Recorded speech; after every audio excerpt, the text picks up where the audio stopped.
that which he had stolen from others. It is believed that several ancient civilizations took him up on his offer. They sang his songs, built his temples, and created beautiful artwork in his likeness, such as the one in your museum, to praise the demon and reap his gifts. Okay. This is really cool. Because now Jameson's the villain of the story, effectively, right? Yeah, Jamie, it seems as if he was obsessed with it, started worshiping it, and now is this like high-tech billionaire dude. Yeah, because it says that the demon would give the worshipers gifts that it ate from other people. So all of those ideas Jamie has of like all the tech inventions he has, all the charities, all the money was stuff that was eaten up from other people and then gifted to him. And this would have gone on for many years until a name was called that refused to be sacrificed. Metaraxis chose his tribute selectively, but eventually a name would come up of someone rich or in power. That person would maneuver out of it or simply commit suicide. In these instances, Metaraxis would grow angry and eat the city and all the people therein, leaving no trace that he or they had ever existed. This would have happened many times over the centuries. So we were also right there about how it's been kind of going on for... It's been going on for a long time, but it says that someone would refuse to be sacrificed, and this would cause him to become furious. Maybe that was them escaping out of the basement. I think that whenever they awoke him, I imagine that was supposed to be their sacrificial moment, and then they ran, and that's what basically pissed him off. Probably. Now, this was interesting. The creature could be tamed like a pet, and that is not at all what he said. What? She's like, she hears all this and she's like, now this is interesting. This creature is kind of like a dog. Means that, like, yeah. It could be tamed like a pet. As long as you gave it the treat it wanted, you would be not only saved, but rewarded. That's assuming that you're in control of the negotiation, right, which I feel like is a misstep. So it's science was too busy asking if they could. They never stopped asking if they should. Something else to consider is that no one ever knew how often Metaraxis called a name. Since the person would be absorbed by the demon, no one ever remembered if they had existed at all. It could have been one person a year or 5 a day, and no one would know but the demon himself. You will find mentions of Metaraxis scattered in religious texts dating back as far as 1700 BC. The statue is rare, and that it is the only one likeness of him to ever be found. This is kind of interesting too, because even if you Google him, it's supposed to be like, well, Metaraxis is like no one's ever been able to remember writing him down. Yeah, so it's like, we can't find him, right? Yeah, so that's like a fun caveat. That's a fun way to, because most stories would just incorporate a named demon, right? Mm-hmm. But saying that it is a demon whose history is unknowable, and then making up your own to fit in there, and then like closely tying it to other demonic beliefs, that's fun. It's pretty cool. Jameson graced the many hands in the air with another tired smile and said, "I'm sorry, but no questions tonight. If you haven't yet had a chance to see the statue of Metaraxis, I encourage you to experience it before it's shipped to New York next month." New York City just disappears. Yeah, no shit. Man, someone should really put a massive city here on the coast. Then, without any ceremony at all, Jameson Scott simply walked off stage and the lecture was over. A security guard, who I realized was more likely a bodyguard, stepped forward to block several girls who jumped the stage to follow his boss. Jesus. Him busy. I knew I had a chance. It's like he's Justin Bieber. For real. As the throng of people pressed forward to the upper exits, I fell back and went out the rear. I sprinted out of the building and around to the corner, hoping to see what I'd gambled was there. And it was. Jameson Scott was climbing in the back of a white SUV when I spotted him. He glanced in my direction at the sound of his name, but then shut the door and rolled down the window of the SUV as the SUV began to pull away. I threw a Hail Mary. "Your words on that demon will never hold!" My voice echoed down the alleyway. The brake lights came on immediately, but no one exited the car. Taking it as an invitation, I ran up to his window. For a mere 25 years old, he sure looked like he'd seen some shit.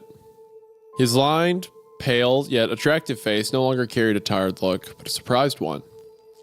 I bent over to catch my breath. He didn't speak, but opened the door and scooted over. I climbed in. Who may I have the pleasure? Caitlin Ross? I held out a shaky hand. His surprise seemed to turn to shock. Caitlin Ross?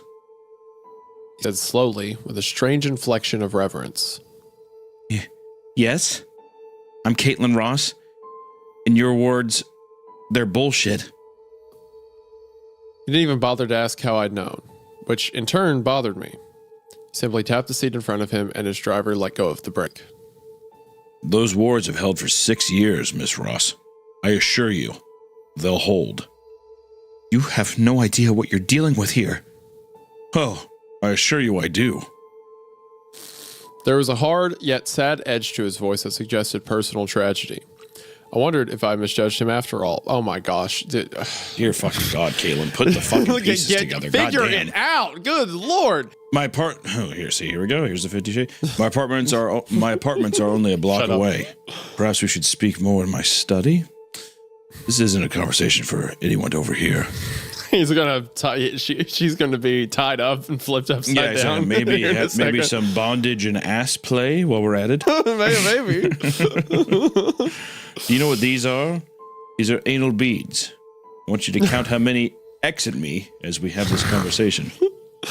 Have you ever heard of sounding, Mrs. Ross? I noted the finality in his voice and, nodding, sat back in my seat. As long as I got to say what I'd come to say, I didn't care where we went. We were let off at the corner where several men in his personal detail were already waiting. Scott escorted me into a private entrance and private elevator with only one button marked Penthouse. As soon as the elevator doors opened, one of his men ushered me into his cavernous study and the door was shut behind me. For whatever reason, Jameson entered from a different door a few minutes later, followed by his head bodyguard who had been at the lecture. This one didn't like me one bit, barely concealing irritation and shades of panic when he saw me. He was older, clearly over 30, with dark blonde hair and a square jaw. This is a funny amount of security to have in like a small town in northern Pennsylvania. Yeah. Yeah. But I'm rich and I'm a bachelor. He has like a multi-floor penthouse and everything else is like a one-story like cottage. Yeah. He's like, couldn't you believe it? 800 square feet. It's all mine. They'll never take this from me. Jameson sat down behind his desk while I continued to stand. He gestured to an empty seat in front of him. He gave a suit yourself shrug, turned to his bodyguard, whose eyes continued to bore angry holes through me as they did everything else he looked at. This was quickly becoming enemy territory. Scotch from me, Bannock. Anything for you, Caitlin? No, thanks. I mumbled as the guard, Bannock, raked his hair back from his forehead in exasperation. I assumed it's Scott's familiar use of my first name. I'm no threat to your boss, buddy. If anything, he is a threat to everyone else. I returned his icy glare, never wavering until his lips grew into a thin line and he curtly nodded to Jameson and left the room. First, I want to establish, do you have any idea what you're doing? I asked, suspending all platitudes. Jameson leaned back cautiously in his chair, giving me a casual go-on gesture. Why would you bring that thing to a populated city? Why would you put it on display for all to see and touch? What sort of arrogance allows you to think that you could control it with a few poorly copied sigils? He had made no move during my short outburst other than to tint his fingers and stroke his jaw with his thumb. Which question would you like me to answer first? I'm telling you, this is getting very erotic very quickly. I don't know. Stop. Also, there's been a lot of focus on the guards. My Hail Mary that I'm going to throw is that the guards are some kind of spiritual entity. Angel may be a bit too campy, but like some kind of supernatural thing, I think. The guards that are around him all the time. Just then, the one called Bannock opened the door with a little too much force and brought his great lord and master a scotch. He turned to stand beside Jameson's desk, which seemed a natural and familiar spot for him. You may go, Eric. Jameson clipped without so much as looking at him. The guard didn't move, and I continued to stare daggers at him. We engaged in our own little personal silent standoff. He, like the statue, had eyes only for me, and they were filled with rage and fire. He can stay. I ground out, finally. Let him know I'm not afraid of him. If he was grateful for my help, he didn't show it. As you wish. Your question? I slid my eyes reluctantly back to Jameson. How did you get it? I bought it from the government. Okay. The government had it? I asked incredulously. The state of Pennsylvania. It appeared on government land in the middle of nowhere. According to the surveyor who found it, they shipped it off to PSU, who dated and appraised it, and they put it up for auction. They just sold it to the highest bidder? Yeah, and why not? It's just a piece of granite to them, and they needed the money. The state of Pennsylvania is suffering its own financial crisis, though I suppose that's why. But I suppose that's what happens when, in essence, 20% of the state just stops paying their taxes. It's a curious thing. I winced. He didn't need to elaborate. Why did you buy it? Because I have personal history with Metaraxis. He has taken from me. He's taken from me too. But I'm not parading him around in public, risking people's lives. Their souls, according to you. If you listened to my lecture, you would know why I do that. I remained silent. Jameson sighed and leaned forward. You're right, Caitlin. The wards won't hold him. Not forever. And we don't know what it will. The only reason they're holding now is because I'm giving him what he wants. Uh-oh. He's probably feeding people to him. I think he means the worship. Oh, I see. Yeah, you're probably right. You assume that being exhibited in a museum satisfies the creature's desire for worship? And you're willing to stake people's lives on that? I am. That creature has not moved a millimeter since he came into my care. I've employed teams of symbologists and demologists to research, test, and advise me on the safest course of action. And for our efforts, the statue has remained dormant. Yes, but it's not dead. You're going to kill someone someday.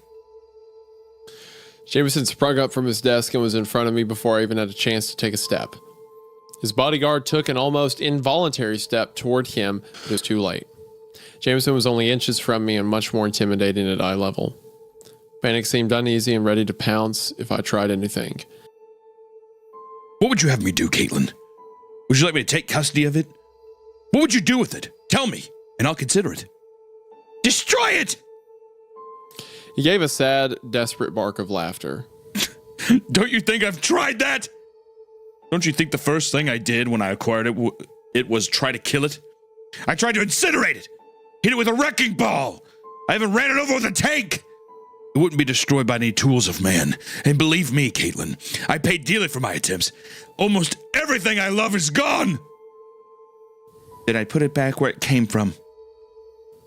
If the church was even still there, and if I could find it. No one can do that. Who did it kill? Who that you loved? I don't know. Also, the visual of him hitting it with the tank is very funny. Yeah, him like It's just a bulldozing over. slow-moving It's pretty tank. funny. Yeah, it's just like it won't break at all, but it's just like on the ground in the pose, like. I don't know why I cared so much, but I couldn't let it go. I had to know. Scott took a step back, but held his ground. And just how did you escape the creature when it came for you? The question hit him physically, like a bullet. He leaned back against the desk, suddenly weaker, defeated, and less imposing. Bannock visibly relaxed, his hand sliding off the handle of the gun I hadn't noticed was still holstered in his belt. This is a story for another time. Oh, come on! How long are we gonna do this? I know who Jamie is! Fine! Then why you? Why are you the person who's qualified to own the statue? Because I've seen its face. My fate is bound to it, as surely as yours. Jameson Scott rubbed his face in genuine exhaustion. If he hadn't been speaking the truth, then he was a damn good actor. He looked up at me, finally, from hooded eyes that burned with some intense, unnamed emotion. And who did it take from you? Jamie. I had nothing to hide, and I wouldn't disrespect Jamie by hiding the truth. Wait. I wouldn't disrespect... Okay, Oh, she's saying she won't disrespect her memory of Jamie, not knowing it's Jamie she's talking to right now. I raised my chin a little higher and crossed my arms. Scott's expression had turned milder, almost pensive, and a sad smile graced his handsome face. Tension in the room abated, though Bannock was looking at me intently, his expression unchanged since the moment he'd walked into the room. When Scott didn't reply, I decided it was now or never. I want to see it. No. Alone. No. This time, both Jameson and Bannock had spoken at the same time. I known he wouldn't let me go. He never let me near the statue again. I'd assumed this before I'd even met him, which is why I swiped the museum keycard off his desk as soon as I had the opportunity.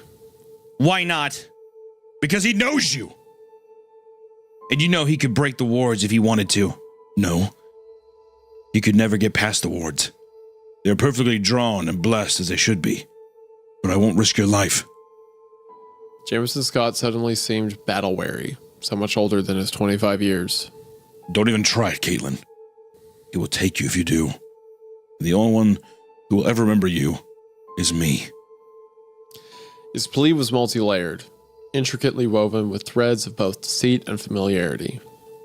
Once again, I was put ill at ease. There was only one more thing I wanted from this room. Who did it take from you and how? Tell me. Tell me that and I'll leave Landenberg in the morning and never come back. It was a lie, but I was curious. Jameson's eyes shifted to mine, perhaps to gauge if I meant what I said. He must have believed me, because his gaze drifted off the window and he answered my question. I took her for myself. It was an unsatisfying answer. Now leave. Commanded his bodyguard before I'd had a chance to reply. Jameson stared at me as I took a step back from the desk. His eyes were again pregnant with an emotion I couldn't name, but it tread a line between longing and insanity. Perhaps desperate desire, perhaps insane desperation, perhaps something in between. I will walk her out. Bannock bit as I made my escape out the door.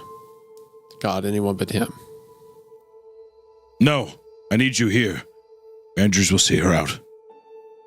The door closed behind me and I heard no more.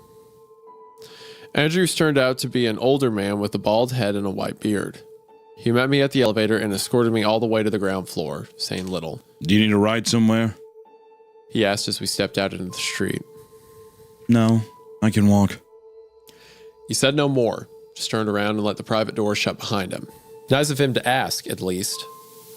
As I walked back to the museum, I had time to wonder just what in the hell I was doing. Why didn't I listen to Scott and just leave? What did I hope to gain by seeing that thing again? Couldn't I just trust that he seemed to have everything under control? Scott had the resources, the money, the people, and most importantly, the motivation. He had lost someone too, after all, someone he loved, though how that had come to pass was not clear. But I knew I had to see it again. Perhaps I could prove to him just how dangerous that thing was, regardless of the precautions he was taking. I need to convince him to take the statue off display before more people died. It was madness having it here. He was exposing innocent people to a demon on a reckless gamble.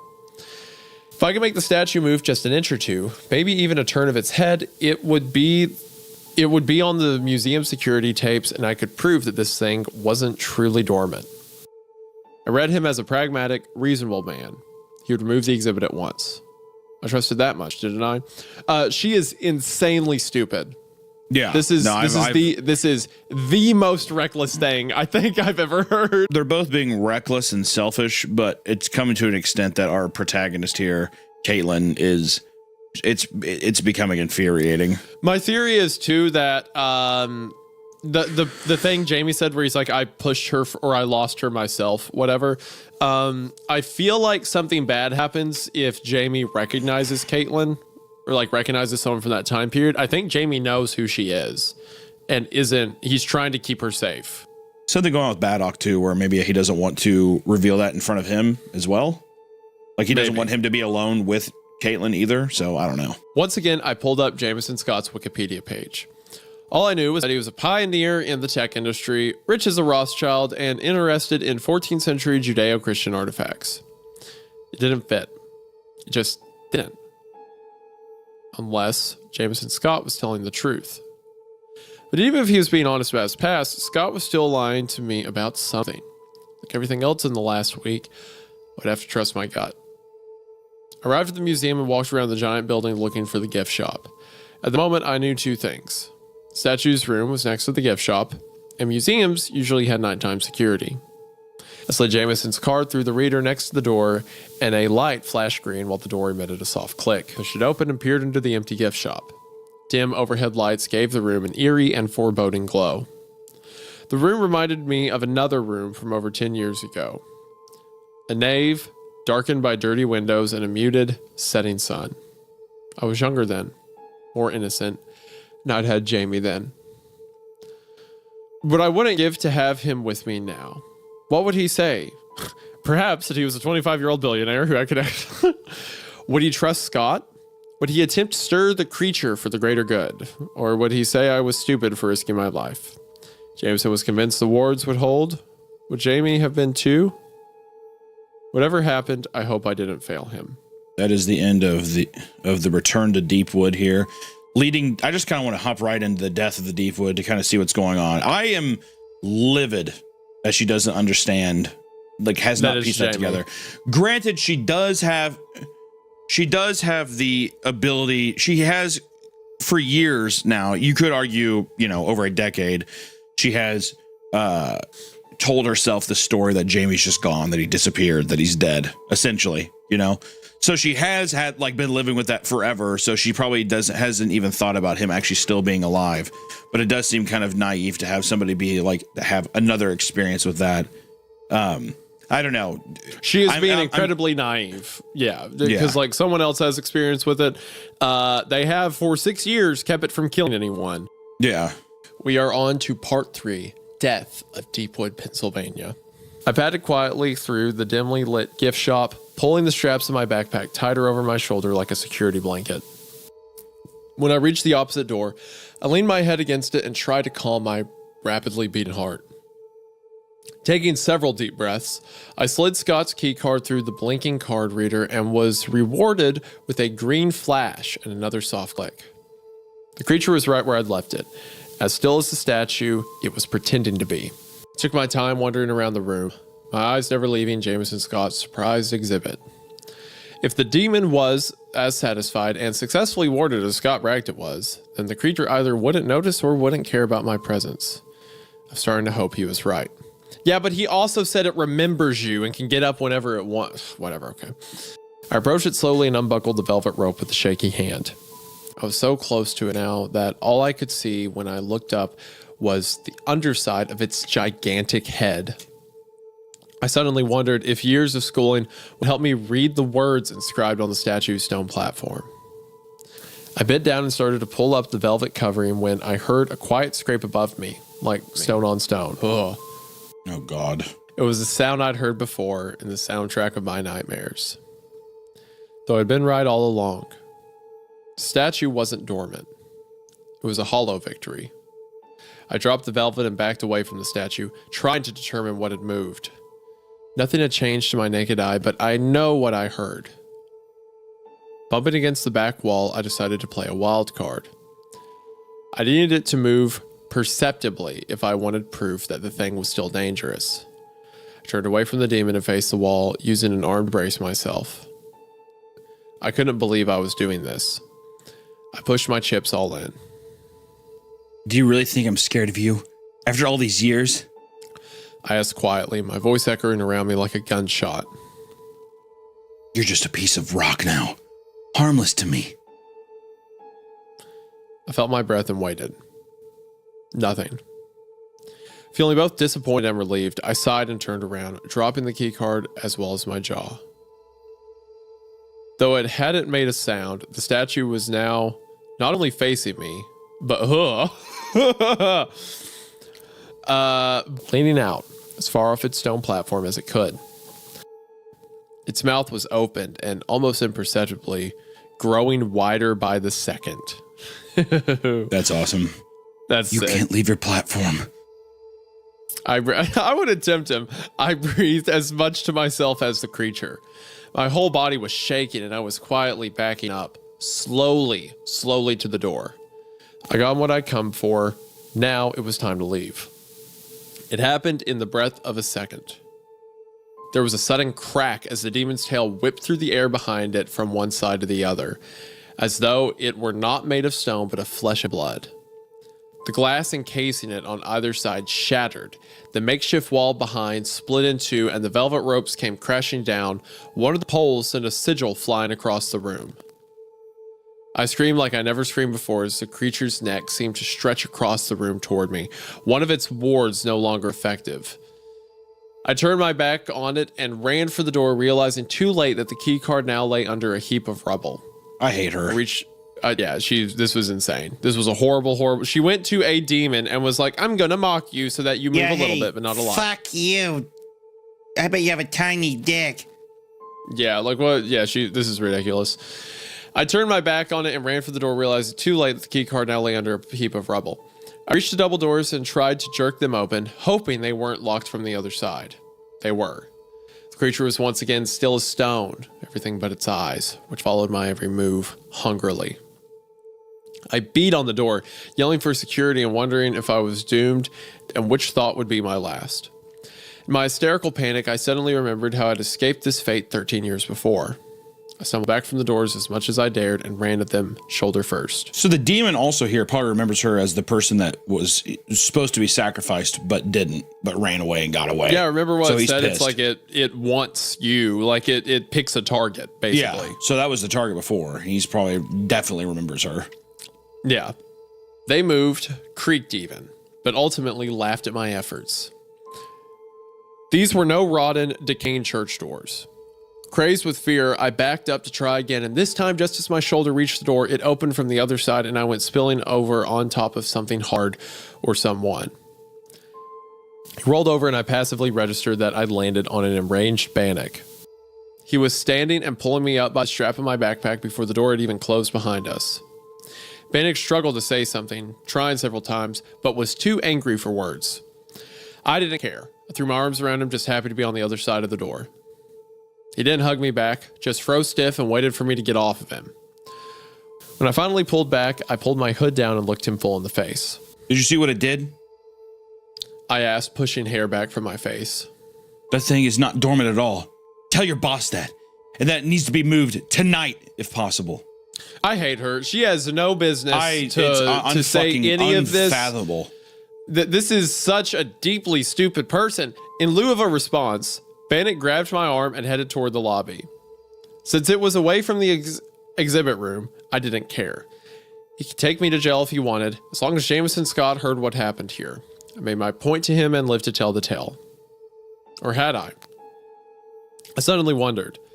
Honestly, if I'd learned anything in that room, it had been that the creature hadn't forgotten me, the girl that got away. My life was a black mark on its record, an insult, and I had gone into its lair and challenged. What did I think was going to happen? Yeah, what a great time to think about that after you made it bad. Of one thing I was abruptly certain, it wouldn't stop until it had my life. The creature would burn through 100 cities, perhaps 1,000, to claim me. It had told me all of this somehow, hadn't it? I suddenly realized my mistake. The creature had been dormant when I'd arrived in Landenberg, as it had been dormant 13 years before in Deepwood. And once again, I had awoken it from its harmless slumber. I hate her. I hate her. I hate her so much, Isaiah. I can't do it. This is the second time she has walked into a place with the demon surrounded by sigils and done something to make it upset and like draw it out. How many would pay the price this time? How many people had to die before the end? You have killed 20% of the population of Pennsylvania, and you have now. I want to say that is on. Like, yes, the demon did it, but it is indirectly her fault. Like, at least Jamie has spent the rest of his life trying to stop it with like actual methods, other than just like, boo boo. Yeah. Like. She's certainly not one of the worst characters we've read.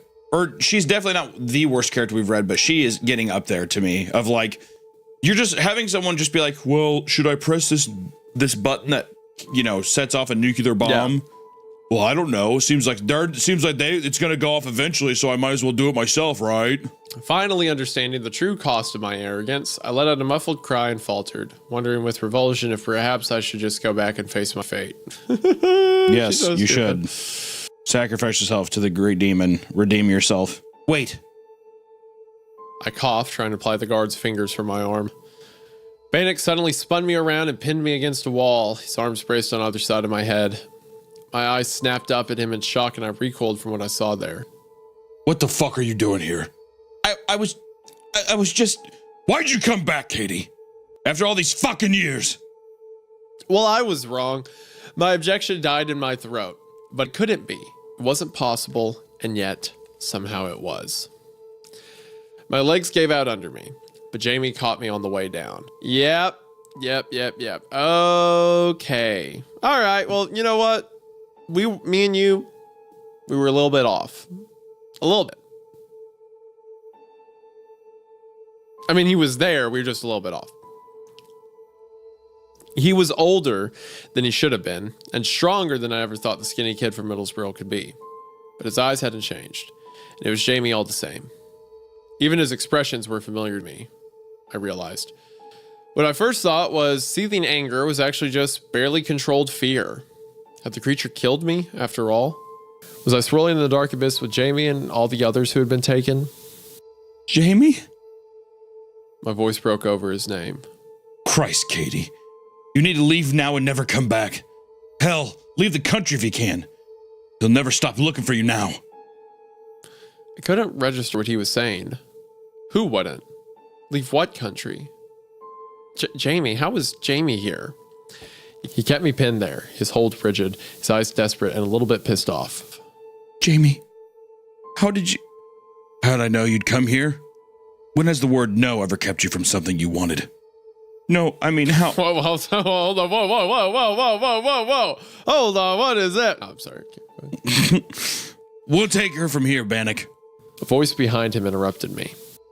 Jamie slowly turned to face the three men, only one of which I recognized. This one has been too much trouble. I want her gone. Jamie returned with ice in his voice. Mr. Scott says we're not to take orders from you anymore, Bannock. Give her here. Jamie suddenly pushed me out of the way, and I went sliding across the floor, the wind knocked out of me. A rushing filled my ears as I tried desperately to catch my breath. When my hearing came back, Jamie was yelling at me. Go! I looked back to see two men down and Jamie struggling with the third. My sneakers struggled for purchase on the slick marble floor, and when they finally found it, I was up and running toward the lobby on the wings of adrenaline. Suddenly heard a sound like a book slamming onto a table. I spun around just as Jamie went down, clutching his shoulder. He fell on top of the man he'd been struggling with, who was now unconscious. Blood began to drip over his fingers, and I went sliding across the floor as I tried to double back for him. What? Why are you... Jamie started to say something, but passed out mid-sentence. His hand dropped from his shoulder, and thin tendrils of blood began to race each other down his chest. Well, now that is impressive. Jameson Scott stepped forward from where he'd been leaning against... Cringe. I know, yeah. Very, very that anime. 100% struck me as like an anime thing. Anime, Pushes 100%. up glasses. Yeah, exactly. Huh. Now, that is impressive. Yeah. And I'm not impressed by much at my age. I stumbled over to Jamie, but Scott stopped me with a single click of his gun. He walked over and rested a foot on Jamie's chest. I froze where I was. Okay, so Scott shot Jamie, right? Yeah, I'm gonna assume so. I saw you take my key card, you know. You played the role perfectly. In fact, everything went according to plan. Except him. Scott kicked Jamie in the ribs, but he didn't make a sound. What do you want? Your name came up. I want you to die. Why? Scott gave a pretentious scoff. This isn't a James Bond movie, Miss Ross. I don't need to explain myself to you. I'm looking down 2 paragraphs and he is explaining himself in very thorough detail. But you will, won't you? You want me to know how clever you are? What? I don't know. What happened? Where did this come from? I think she's just trying to buy time. Yeah, okay, all right. I was playing with fire, but why not? We were far beyond caution now. You're quite right. There might have been a place for you on my staff if things had been different. Don't flatter yourself. Why then? Why are you giving a demon what it wants? Didn't kill someone you loved? My daughter, actually. And why? It's my gift to a world I was born too late into. You know, I was 50 by the time the internet was invented. 50! What sad irony then, that I was a technological genius. Oh, but the universe does love its sick jokes. Do you realize I've single-handedly guided the history of modern technology? Oh God, here we go. I'm falling deeper. This is getting cringe. It's true. I reached my 70s and then my 80s and my vision began to fail. My hands would shake. I'd forget coding. I could barely manage to read at one point. I made millions, but I hadn't even started. I decided the world couldn't afford to lose me yet. So I tracked down every piece of ancient lore I could that helped me reclaim my youth. Most of it was rubbish, of course, but I was desperate. I'd almost given up until Mataraxis found me. The story did dupe us pretty good because it is so clearly supposed to be that Jameson is Jamie, right? Yeah, I mean, I don't know if I like the trick when the guy's name is Jameson. Like, it's just, to me, I'm like, okay, that's the name guy. should have been different. I then think, it's like, because and then you're referring like, to the other guy. It's almost where it's like my old friend's name used to be Sally, and this is I don't know. This is a new girl, Sally Field, and there's another girl in the room. Yeah, Her name's Zebok. It's like, okay, well, I'm not really in any under, like, I'm not like supposed to be like, oh, Baddock is probably, you know what I mean? It feels kind of cheap in a non-visual format, maybe. I think just make both of their names nothing like Jamie. Well, yeah, exactly. And you're fine. Other than that, I do like how the story completely set up that Jameson was an altruistic character who had suffered at the hands of this demon and was trying to do something to satiate it, only for the rug to be pulled on us in part 3. I mean, I agree. I agree that the name throws it off too much. But I think it's a bit. To me, I felt I was more like, well, that's just cheap. Like, it feels unfair. Whatever. I think that you could still have done it. If his name was not Jameson. Yeah. Yeah, no. I mean, I like the setup of it being like, oh, maybe he is doing something good, because it really pushes and pulls you. I want to finish the story before I guess, divulge too much. I managed a small smile. Of all the things someone could think to buy with wealth, Jamie's first thought was to keep me here with him. He was right. There could be anything down there, and almost all old stuff was valuable. I took a deep breath. Okay, 2 minutes. I agreed.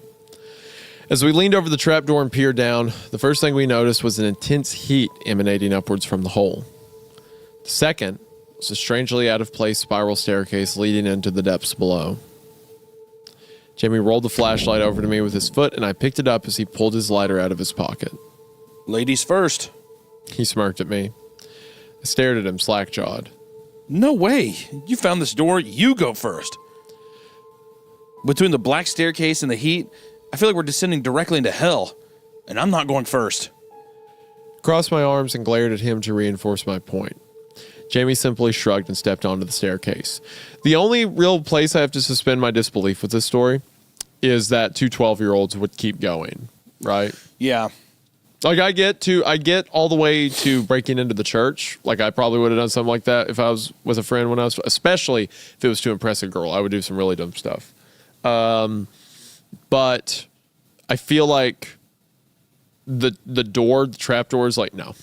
I think realistically, yes, but I think once again, that's what I was saying earlier, is you have that nice element of youthful ignorance, or kind of like ignorance is bliss, being young and not really understanding the severity of something. Yeah. Granted, you can still see something that's dark or whatever and be afraid of it, but I think that's where this story, you get a lot of leeway whenever you age people in this kind of age range, is because there really shouldn't be a lot of, like, not necessarily intelligence, but just, I guess, social cues, or like, you know, stuff like that. I took several deep breaths as I watched his head disappear into the darkness below. I almost didn't follow him. I was still deciding when he yelled at me to shine the flashlight down the stairs so he could see. I started down the stairs after him. They went down much farther than I thought, and it became warmer and warmer the further down we went. When we finally reached the bottom, I was holding back what threatened to be a massive anxiety attack. We were farther beneath the church than I thought we'd be, and it was hot, muggy, and difficult to breathe. Hoping to get this over as fast as possible, I swung the flashlight around the chamber, hoping to reveal its hidden treasure. What I saw there, I can never describe, though I have tried many times. The room was entirely empty, save two things. One was a desk in the corner, much like the one in the pastor's office. The second was another statue. This one was roughly 12 feet tall. It remains, to this day, the most terrifying thing I have ever seen. To put it mildly, it was some sort of demon. It towered over us, and as such, I could only see the bottom of its jaw from where I was. It was looking directly ahead of it, at the staircase we had just descended. Its tail was long and swept around the entire room. There wasn't a lot of room to move. It had claws, like any modern depiction of a demon, and as I moved around the chamber to view its profile, I noticed it had horns as well. Neither Jamie nor I spoke as we shuffled around the room, our backs to the wall, as far away from the demon as physically possible. I stepped carefully over the tail as I made my way to its back and came around to the other side of the statue. I couldn't take my eyes from it. I couldn't trust it. If the statue upstairs seemed to bleed, what could this one do? As I eyed the talons on the gigantic stone feet, Jamie broke the silence. Can you believe this shit? His voice was coming from the other side of the room. I searched the darkness for the weak glow of his lighter and was relieved to see it moving towards me. I turned my flashlight upward to shine it on the side of the demon's head. The horns had to be at least a foot tall. As I brought it down to see where Jamie was, I hit my arm on something hard. My head. Jamie squeaked as my flashlight fell to the ground and rolled under the desk. God damn it, Jamie. I whispered in a panic. I dropped to my knees and felt around under the desk, searching for the flashlight. What? It's not my fault you cracked on my head. You cracked me on my head. Fuck. I stood back up and swung the light around to see Jamie trying to relight his lighter. But it wasn't him that stopped me dead. I will forever be frozen in that moment. I don't know why I couldn't speak, couldn't scream, couldn't move. All I could feel was my own intern descent into madness. As I had moved the beam of light up to Jamie's face, I had seen another face right next to his. A twisted, angry, soulless face. The demon's.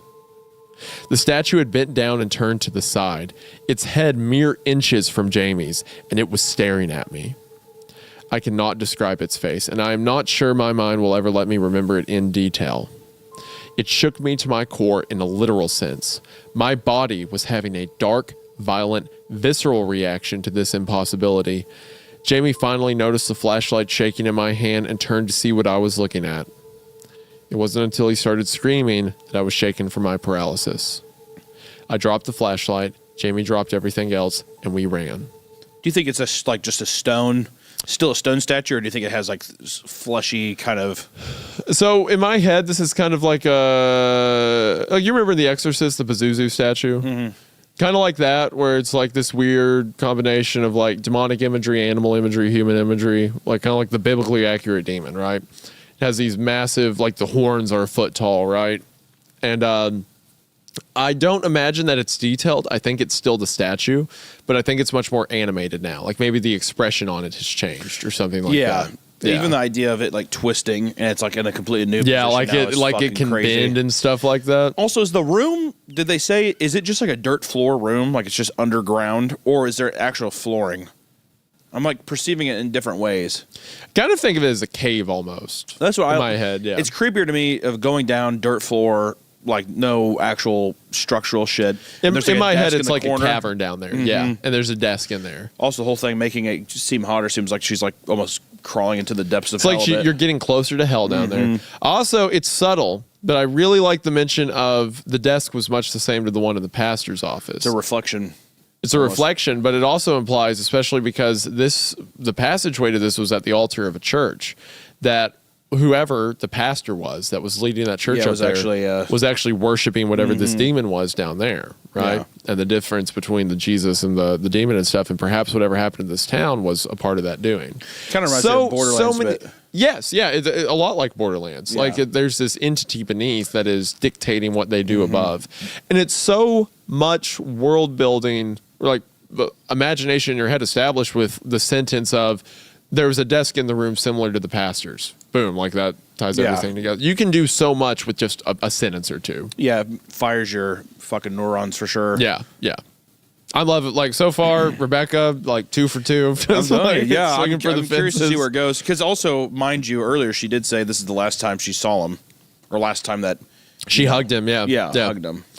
Also, they keep doing this thing where it's like they keep coning in the story, so it's like big picture at the beginning, then there's something like I'll never forget what happened. So what we're about to read about is something intense. Then it's like I hugged him or whatever last time I ever would. Okay, from here to the next time we're coned in more, something intense. And then it got all the way to when they get to the basement, like I'll never forget what happened. It's like, this is the moment. The basement we're about to go in is where things change. So it's like, it's this interesting way to keep you engaged through the process while you're still pretty much getting exposition early on and stuff like that. It's just good writing. Yeah, no, it's awesome. We took the stairs 2 and 3 at a time, Jamie pushing me up ahead of him. Halfway up, I slipped and we both went tumbling down halfway to the bottom. In that horrible moment, we heard the grinding of stone against stone, and we knew the statue was moving. Oh, that's so sick. Excellent, yeah. Jamie screamed, but I was mute, too horrified to make a sound. We got up and kept climbing, never taking our eyes off the small, dying light above us, our only salvation now. We were almost to the top when we first heard it on the stairs. It was so large and heavy that the entire staircase shook with the impact. Terrified that the stairs would come crashing down and we would be left alone with it below, we jumped the last 3 steps. Jamie pushed me up out of the opening. He climbed out after me and tried to slam the trapdoor shut, but it was somehow stuck. We could hear the deafening thunder on the staircase as the statue slowly climbed the steps. I helped Jamie try to push the trapdoor closed. For the first time, noticed the symbols on the bottom of the wood, the same as those on the front door. Before I could begin to comprehend this, I noticed the demon first penetrate the shaft of light on the staircase below. It was coming. Jamie saw it too and pulled me to a standing position while pointing at the front door. We both ran at it as hard as we could, but when we hit it, it didn't budge. We tried again, but it was unsympathetic. Katie, the windows. We ran to the closest one and tried to climb up to the wall to get out, but the windows were too high. The thunder from below was getting louder, closer. It was more than halfway up the stairs. We tried to climb on the rotting pews to reach the windows, but they crumbled under our weight. I'll push you out. Give me your foot. Jamie yelled over the sound bellowing from below. I shook my head. I wanted to, God, I wanted to, but I couldn't leave him. I couldn't leave Jamie to face that thing alone. We both looked over at the door again. Our only chance was to keep trying to break it down. We stumbled back into the aisle and ran to the front door with everything we had. I thought I felt it move. We backed up even further and ran at it again. This time the impact knocked me backwards into the aisle and Jamie barely stayed on his feet. He looked at me in horror and I turned around to see stone horns rising up from the darkness of the trap door, 3 feet from where I sat. We were going to die here. I stood up, refusing to turn around again. I knew that the next step it took would bring its head into the room, and the thought of seeing its face again had me running at the door with every last bit of strength I had. Jamie reached it at the same time, and I felt it give way as we crashed through the threshold and landed outside the church. Jamie had picked me up off the ground before I could think to move, and we were running toward the train tracks at an Olympic sprint. We could still hear the thundering on the stairs no matter how far we got from the church. Every step echoed through the woods like a gunshot until they stopped. It was here. I had no idea if we had run in the right direction or if we would forever be lost in the woods.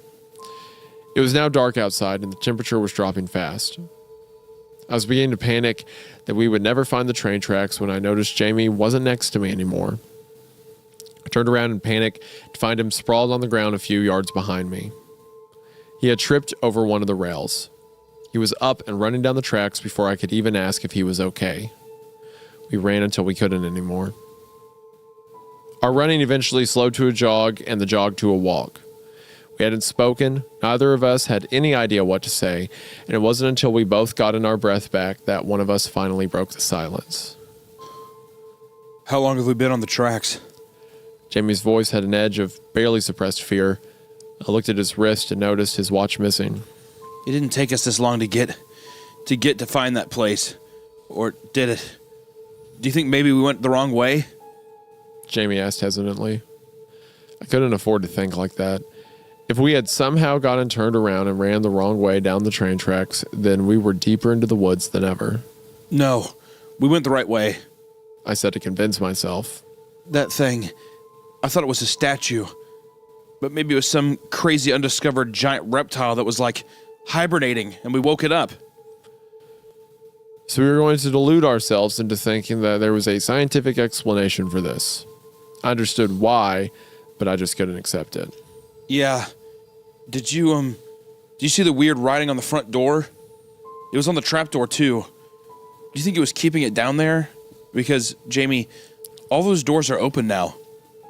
Well, if it's an animal, words mean nothing to it anyway. Yeah, if. I trailed off hoping he would challenge my implication. He didn't. That's I like the kind of the justification to yourself, because it's clear that, like, okay, whatever this church was, whatever potentially these people were, they were trying to keep it down there, right? Like the incantations, and the kids basically broke all the seals to it, and it's like, oh, Jamie, we opened all of it. Jamie's like, yeah, well, lizards can't read, Katie. I don't think the words are really doing that much anyway. Yeah, I know. Let's be honest Why don't you here. fucking drop it? I also love the idea of two 12-year-olds just like unleashing a demon back into the world. Yeah. Like, That would be the most plausible thing too, about two kids just being like, I don't know, let's crawl down there. Fucking spells and shit on the door. I don't know what that is. I can't read anyway. Also, do you think that the books also were in that language that was on? I think it's Whatever Latin.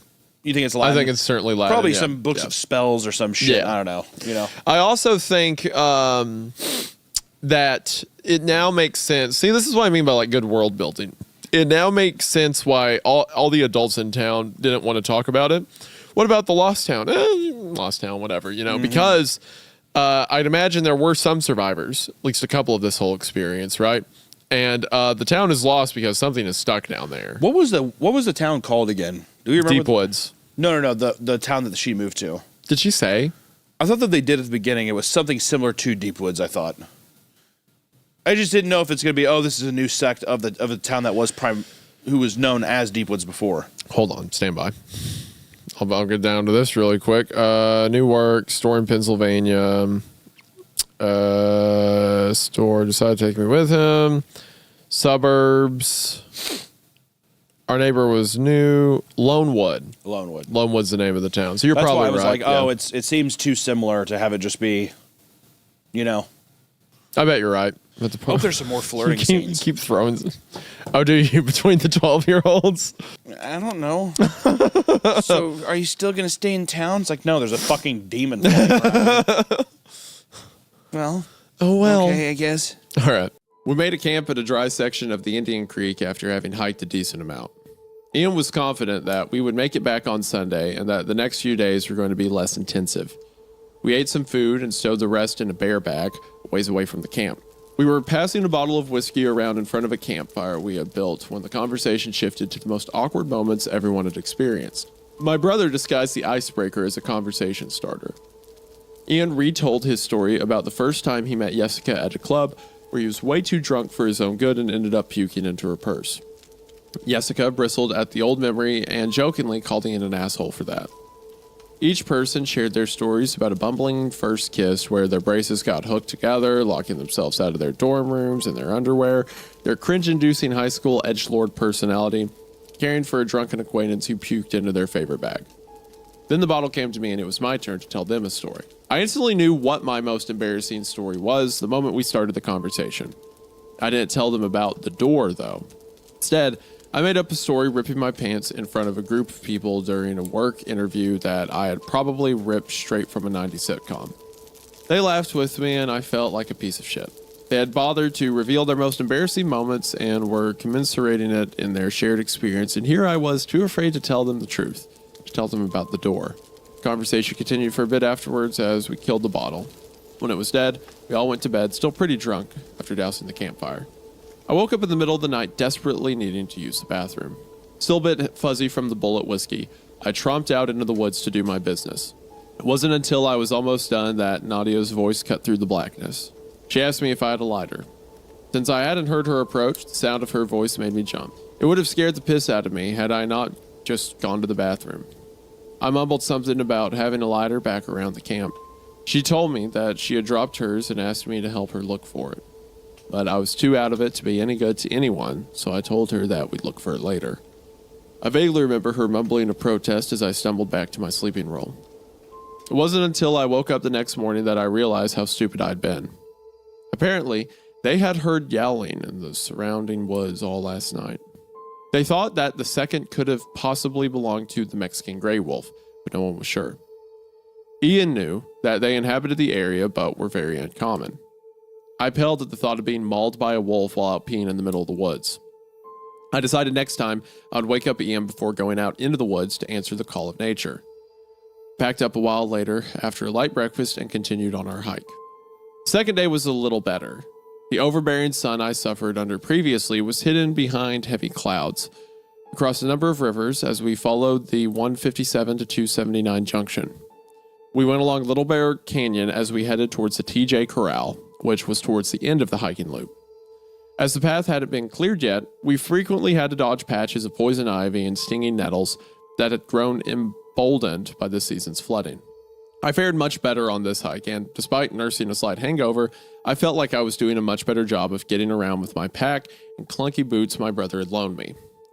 We made camp around midday and purified some water from a nearby river, boiling and adding iodine tablets to them, as the last section of our hike didn't really have many opportunities for potable water. I think that maybe our encounter last night with the yipping and yowling wolves had added a bit of seriousness to the hike, that there wasn't as much joking around or conversations this night. We talked a little bit, but mainly just had something small to eat while we stared into the campfire. Ian and Jessica were the first to call it for the night. I stayed up with the others for a bit, but we were mainly silent. The other two slowly went off after a bit, and I decided to enjoy the warmth a bit longer before getting ready to go to bed for the night. Just as I had finished dousing the fire, I remembered Jerry coming up to me and asking for the map. He told me he wanted to plan out the rest of our trip and that there was a spring nearby that we should really visit that wasn't too far out of the way. I grabbed the map from Ian's pack and gave it to him before turning in. I woke up the next morning to the sound of Ian rustling around his bag. He sounded angrier the longer he searched. He knocked mess kits into each other as he peered deep into the pack for something he was missing. Frustrated that he wasn't finding the item he was looking for, he turned the bag upside down and dumped out everything. He was practically ready to tear out his own hair, and it seemed like he had spent the entire morning looking for that one thing. Wanting to know what was up, I walked up to him and we started talking. He asked, Hey man, you see the map anywhere? I can't seem to find it. Where's Jerry? I gave him the map last night so he could map out a little detour on the trip so we could visit a spring. Why don't you ask him? He probably knows. It was then that Ian said something that changed everything. Jerry? Who are you talking about? Do you mean Oliver? Don't tell me you thought his name was... No, I'm talking about Jerry. Tall guy, kind of lanky. You're joking, right? He looked confused for a few seconds and made a questioning sound like a really old computer trying to process something moments before it catches on fire. The pieces clicked into place and Ian shouted, Who the hell is Jerry? Getting the attention of everyone in the area. Some guy asked you for a map in the middle of the night and you just gave it to him? You handed our stuff to some random stranger you met in the woods? I tried to explain myself and tell him that I knew Jerry and that he did too, since I remember hiking with him the day before, but I couldn't find the words to convey that point. It was here that Jessica stepped in and asked what was going on. He invented vitriol. How fucking stupid are you, Evan? Some random guy named Jerry comes up to you in the middle of the night asking for our shit and you just give it to him? Jesus Christ. We need that map to get around smoothly since the trails out here haven't been cleared. Ian shouted for about 15 minutes while everyone became aware of our situation. Jessica managed to calm him down enough so we could figure out our next move. While we weren't completely screwed, as Ian had memorized a large portion of the trail markers, it was going to be a lot harder to navigate the necessary junctions to bring us back around to our car. Packed up all our stuff, making sure that the guy hadn't taken anything else, and we left. The entire hike, I could feel Ian's eyes drilling into me. The last time I had seen him this furious was just before he got into a fight with Aaron Fredlinger and beat him to a pulp. He got suspended for a week, and Aaron got a black eye, busted lip, and never said anything about our mother again. Each time we came across a break in the path, we spent a few minutes while Ian tried to remember where to go. The fact that the trails had been closed and the paths were overgrown only served to make everything more difficult. I think that's how we made a wrong turn and began wandering on the faint trail. I don't actually know if that's where it went wrong since we didn't have the map at the time, but that's my best guess. Further away from home and safety. Towards midday, tensions had reached a critical point. Ian frequently mumbled things that would make a sailor blush, while Jessica tried to hide the fact that she was close to crying. Oliver attempted to lighten the situation by telling everyone that we just had to follow the compass and we would get home safe and sound. Oliver's girlfriend didn't say much. She just stared quietly at her feet as she walked. I think she had the right idea since Lucas was constantly misplacing his footing and slipping. He looked like he had downed a fifth of vodka and was now trying to walk home on a tightrope while being randomly shocked with a cattle prod. The realization twisted something deep down inside, made me want to throw up. I stopped walking and began talking to Lucas. What's going on with you, man? Ian, still pissed at me, took this opportunity to vent a bit. Huh? What are you talking about now? Lucas is bumbling and twitching all over the place. Don't be a dick, man. You know he has a late-stage multiple sclerosis. We told you before the hike started about... We told you before the hike started... Oh my God! We told you about... Whatever. We got it. We told you before the hike started about his condition. There it is. Jesus fucking Christ. I hate myself. Such a fucking idiot. Whatever's so funny, like, they'll get it. I just fucking put me down. God damn, dude. They've heard it enough times, they'll know what it says. Worthless dog. That's all I had. God damn, dude. So, no, you're not. I love you. We love you. It's okay. It seems like Jerry last night, for some reason, Evan thought that he was a part of the group. Maybe it tricked him into that. Maybe that's what it means by I couldn't find the words at the time. Like when the quote unquote Jerry walked up to him, it gave this, it like filled in his memories to be like, oh yeah, Jerry, we know that guy, long enough for him to get the map. But when he's gone, it's like, who was that? I can't figure out why I gave that guy the map, you know? Yeah. Well, I mean, that would be fucking horrifying, first off. Yeah, the guy. That is like, what are you talking about? Like, that'd be insane. I also like that the story, which I'm getting kind of sucked in, but I do like that the story's kind of taking this like Blair Witch stuck in the woods, you know, don't know really how to get your way out kind of vibe. I always love that. Trapped in a maze that's a forest is just super fun. Also just so scary. So it's so easy to do, you know? Yeah.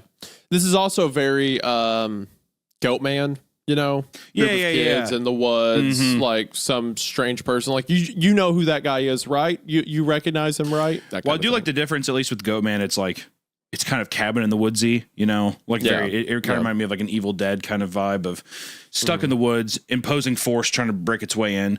But you know, a story like this out in the open, you've already interacted with something you don't know, that kind of vibe. Yeah, which the similarities like, there are fun. The supernatural element a lot. Yeah, I do like the similarities of how the Goatman did that too. Of like, that was the kind of big reveal in the Goatman where it's like, you know, there was 8 people here before, but now there's only 7. Like that kind of, you know, those little fun twists are fun. So I'm curious to see how it kind of develops here. As soon as he said it, the events came rushing back to me clear as day. I recalled Ian pulling me to the side and telling me about his friend's diagnosis and how this was likely going to be his last opportunity to undertake a long hike like this, so he had to help him and move slowly. I remembered watching him scramble up the trail and thinking about our own mom and her illness. It brought back bittersweet memories of birthday wishes given to us from hospital beds, infusions with disease-modifying therapeutics. Alum 2's, you know what? Someone smarter than me can read that. They got it. Put it up. Flash up on screen. Alimtuzumab lemtrada. And hearing her sob quietly to herself in the middle of the night when she thought we were asleep. Guilt flooded over me, and I stepped forward to apologize to Lucas when it happened. Lucas growled at me the instant I took a step forward, and he dropped to a hunched position on his hands and feet. It almost looked like his skin was bristling at a possible threat, and I could see his broken and decaying teeth as he hissed at all of us before taking off at a hopping stride into the woods. He moved like one of those CGI monstrosities from the last Planet of the Apes movie. His shaky and unstable balance was replaced by a more natural and animalistic gait as he loped into the distance and disappeared amongst the trees. The last thing I saw was what I assumed were its clothes sloughing off of its body, revealing that they weren't actually clothes, but gray folds of skin. Oliver was the first to talk. What the fuck? As soon as Oliver said those words, it was like a switch had flipped that set everyone to panic mode. We began to run along the trail as if it would do us any good. The only thought in my head was to put as much distance as possible between me and that thing. I think it took a good 15 minutes for us to run out of energy with our heavy packs and the disorienting nature of the woods. As we tried to catch our breaths, I surveyed the area around us and came to a terrible realization. In our panic, we had run off the path and were now even deeper in the woods. Yeah, shit. We tried to make sense of what we saw. I just remember Ian mumbling the same phrase over and over. What the hell was that? What the hell was that? What the hell was that? What the hell was that? The short answer is that it was Lucas. The long of it is this. There was no Lucas. Not really. Sorry for interrupting the story in the middle like this, but I think now is the best time to try and explain everything. I know how confusing this all seems with Jerry and Lucas. The truth is, I did that because I don't think I could have appropriately explained it to you without you first experiencing it from my eyes.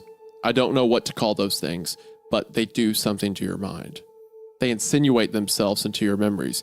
They wrap themselves up in a wall of your recollections, and even though you know something is wrong, you can't quite put your finger on it.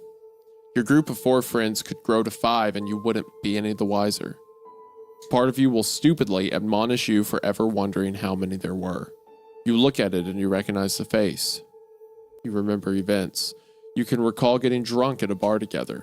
You have memories of them crying on your shoulder after a rough breakup. You can recollect everything that happened between you, but none of it's true. I don't know how it does it. Crawls into your head somehow and makes you see things in a way that benefits them. It can mold memories, but can't mimic human movement. It walks on 4 claws, not 2 feet. It growls, hisses, and snarls. It doesn't talk. It infiltrates, observes, and waits. It was hunting us and trying to drive us deeper into the woods. It was succeeding. Man, that's so cool. That is such a terrifying... Like, I've seen the mimic concept, you know, like Skinwalker or whatever. Sure. Done so many times.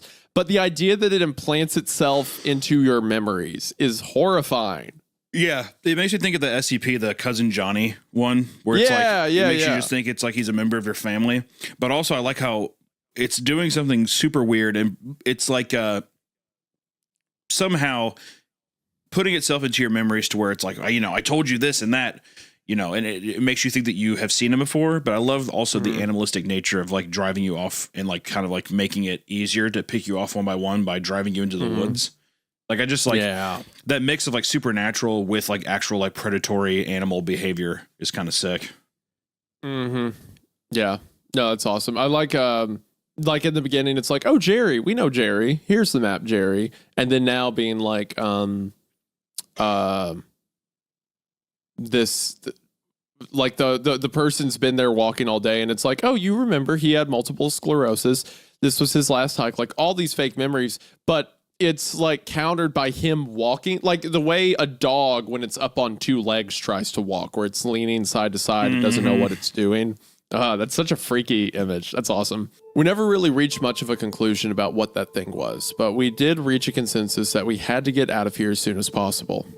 I watched Ian as he looked around the forest and came to the same realization that I did. We were lost. He didn't tell the others. I think he realized that panicking would only get us in more trouble.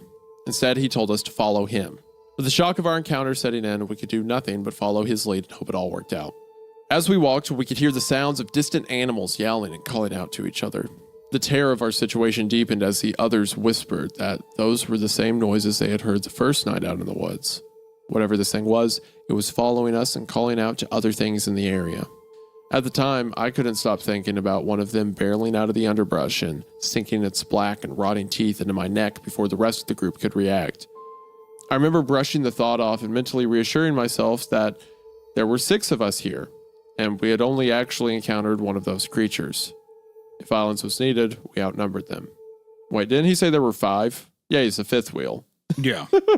I mentally reassured myself, don't worry, there's just 6 of us. Ruh-roh. Yep. As the day pressed on and we seemingly wandered south in an attempt to pick up another trail that would lead us back to the parking lot, I couldn't help but shake a nagging feeling in the back of my mind. It felt like I had forgotten some important fact that I should have never forgotten about. It wasn't until Oliver mentioned his wish of being back in the car that Jessica stopped dead in her tracks. We all turned towards her, but knew what was coming the second she asked. We only took one car down, right? Jimbo.avi, I guess, the second one. A 5-minute video of an obese mime performing his act. It was actually pretty funny, particularly one part where he pretends to pull up a chair, then pretends that it breaks because of his weight. In the last 30 seconds of the video, the camera cuts to static briefly and cuts back to the man sobbing quietly, still wearing the mime outfit and makeup. Some kind of obscure fetish? Diana.avi. 4-minute video in which the cameraman talks to a woman in a room different than the interview room. This room looks like one you'd find in a normal person's house. Exactly where they are is never specified, as Diana only talks about her violin playing. She obviously plays her violin, but she keeps getting distracted by something. I didn't notice this until someone on the image board thread pointed it out, but if you look at a mirror in the background, you can see a fat man in a chicken mask masturbating. Jessica.avi. Another 4-minute cameraman video. This time he's outside a house talking to another young woman. They talk about canoe rides. The camera zooms out to reveal the city streets behind them occasionally. The strange thing is, no one so far has been able to identify where this street is. Guesses have ranged everywhere from Europe to Australia to the Philippines, but there's yet to be a match for the street shown in the video.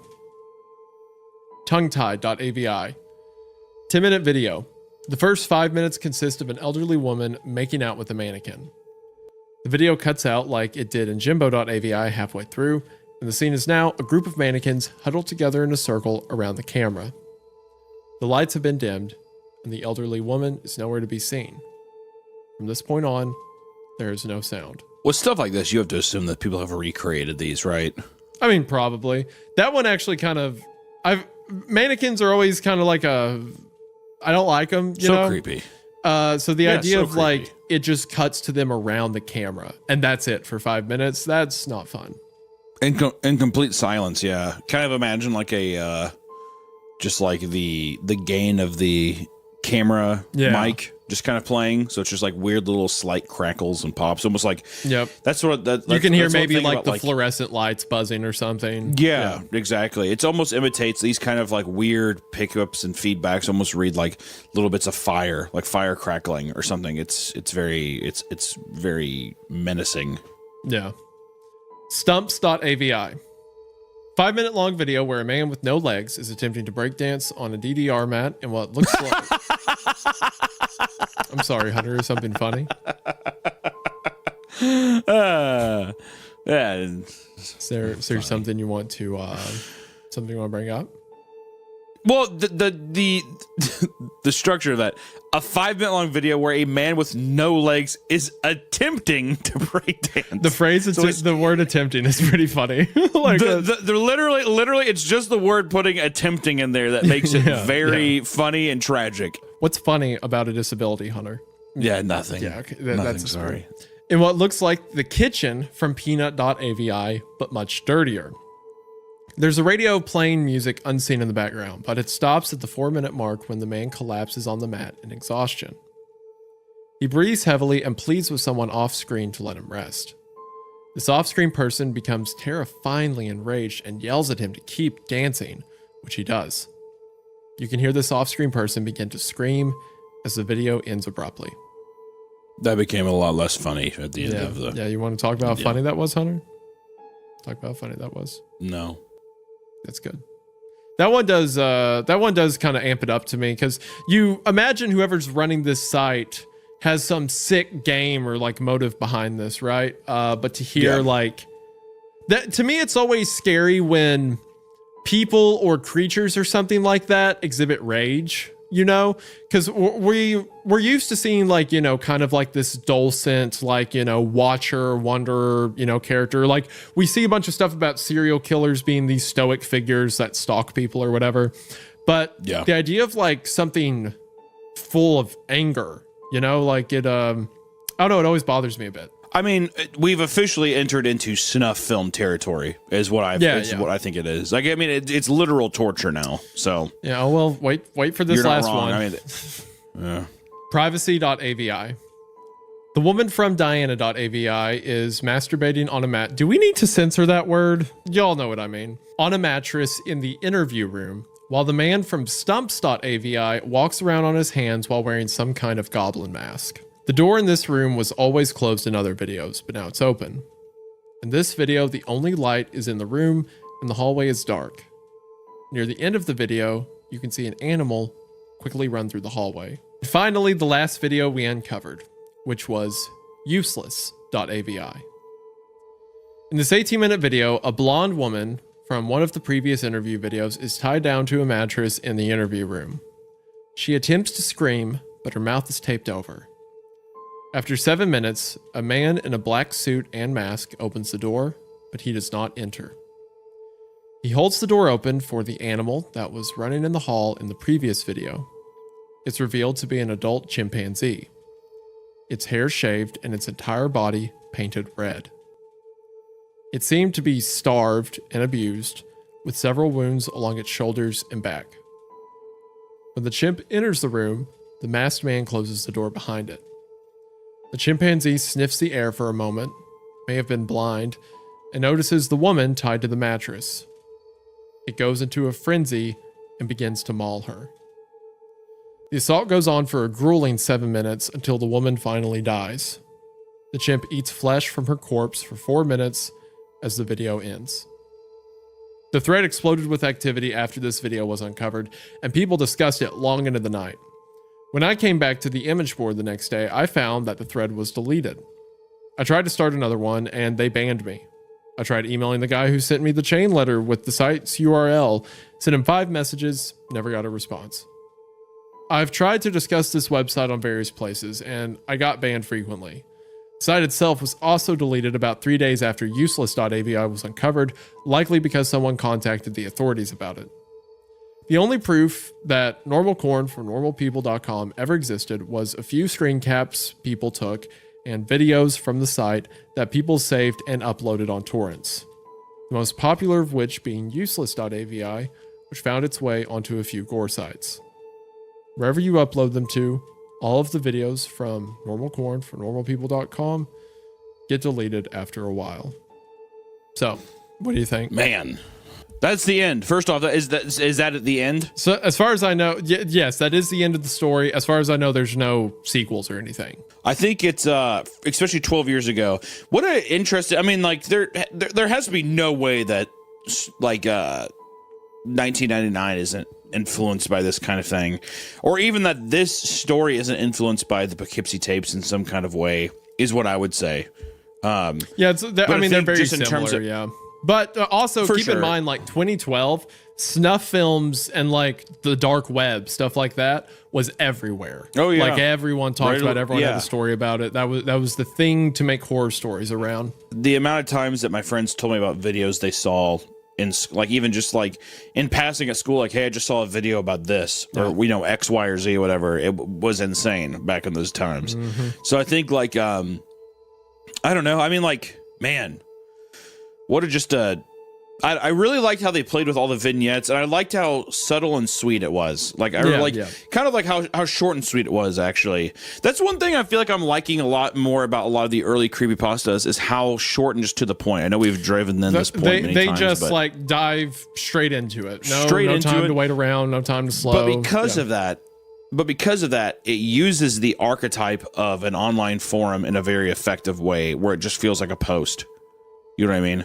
And I do feel like people expanded on storytelling later on, but I do feel like right now, if I read this when I was younger, I'd be like, this is 100% real.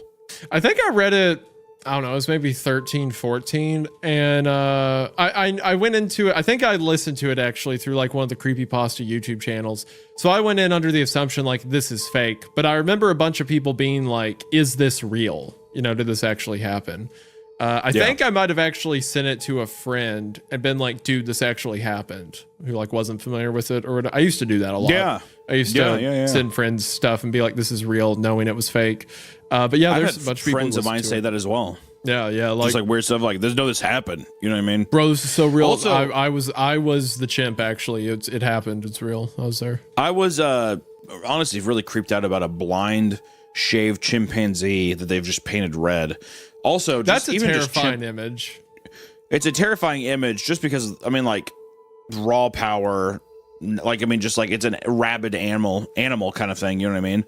And I think that just chimp attacks obviously are just, especially ever since like Travis the Chimp, it's just haunted me forever. I remember seeing that Oprah interview with the survivor of the Travis the Chimp attack. That was a pretty heavy thing to just throw out there onto the news, you know, when all that was happening. It scarred me forever. I have never forgot about that, especially when Oprah stands up and takes her hat off of her head and like reveals her face. It's unbelievable.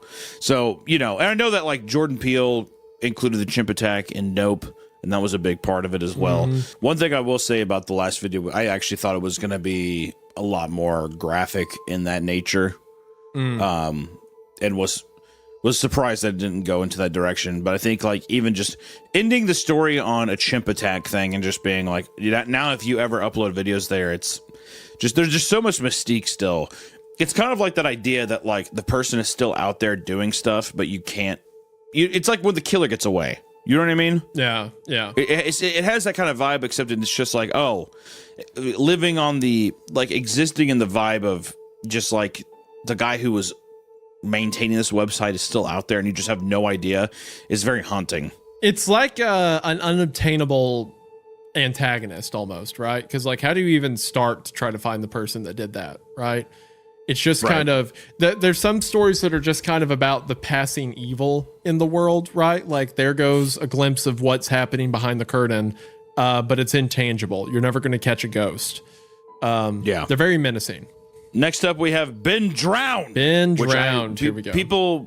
People in the comments and just across social media have been scolding me, saying, "How have you never heard of this? What am I supposed to say?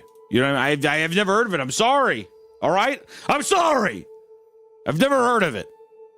But now today we will finally rejoice. We'll become one." Yeah, so I don't remember all the details of Been Drowned. I remember the big ones, like without giving anything away. I remember like the save files and some of the conversations and stuff like that.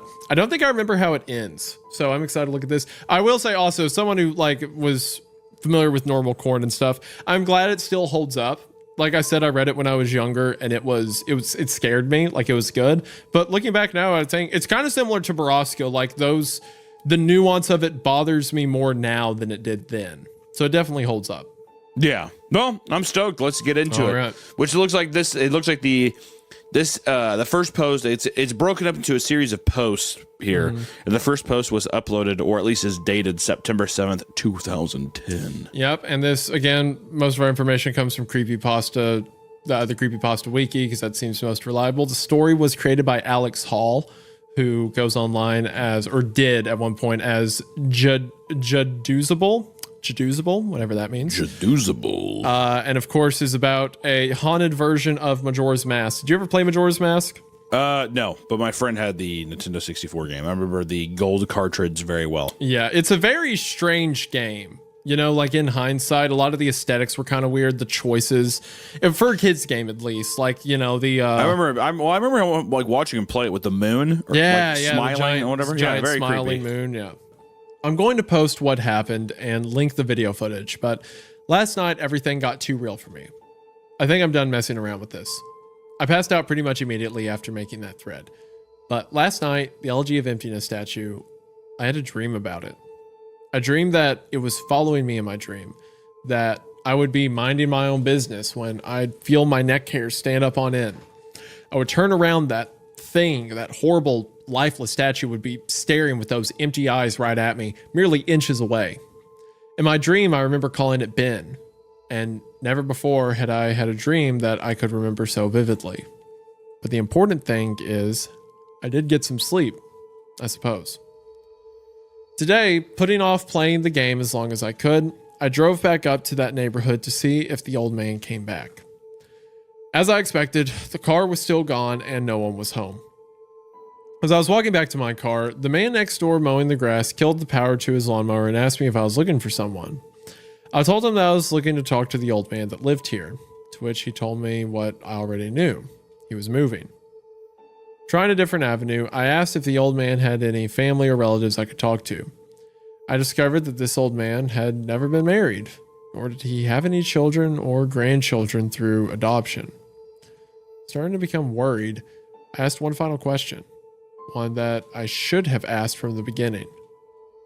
Who was Ben?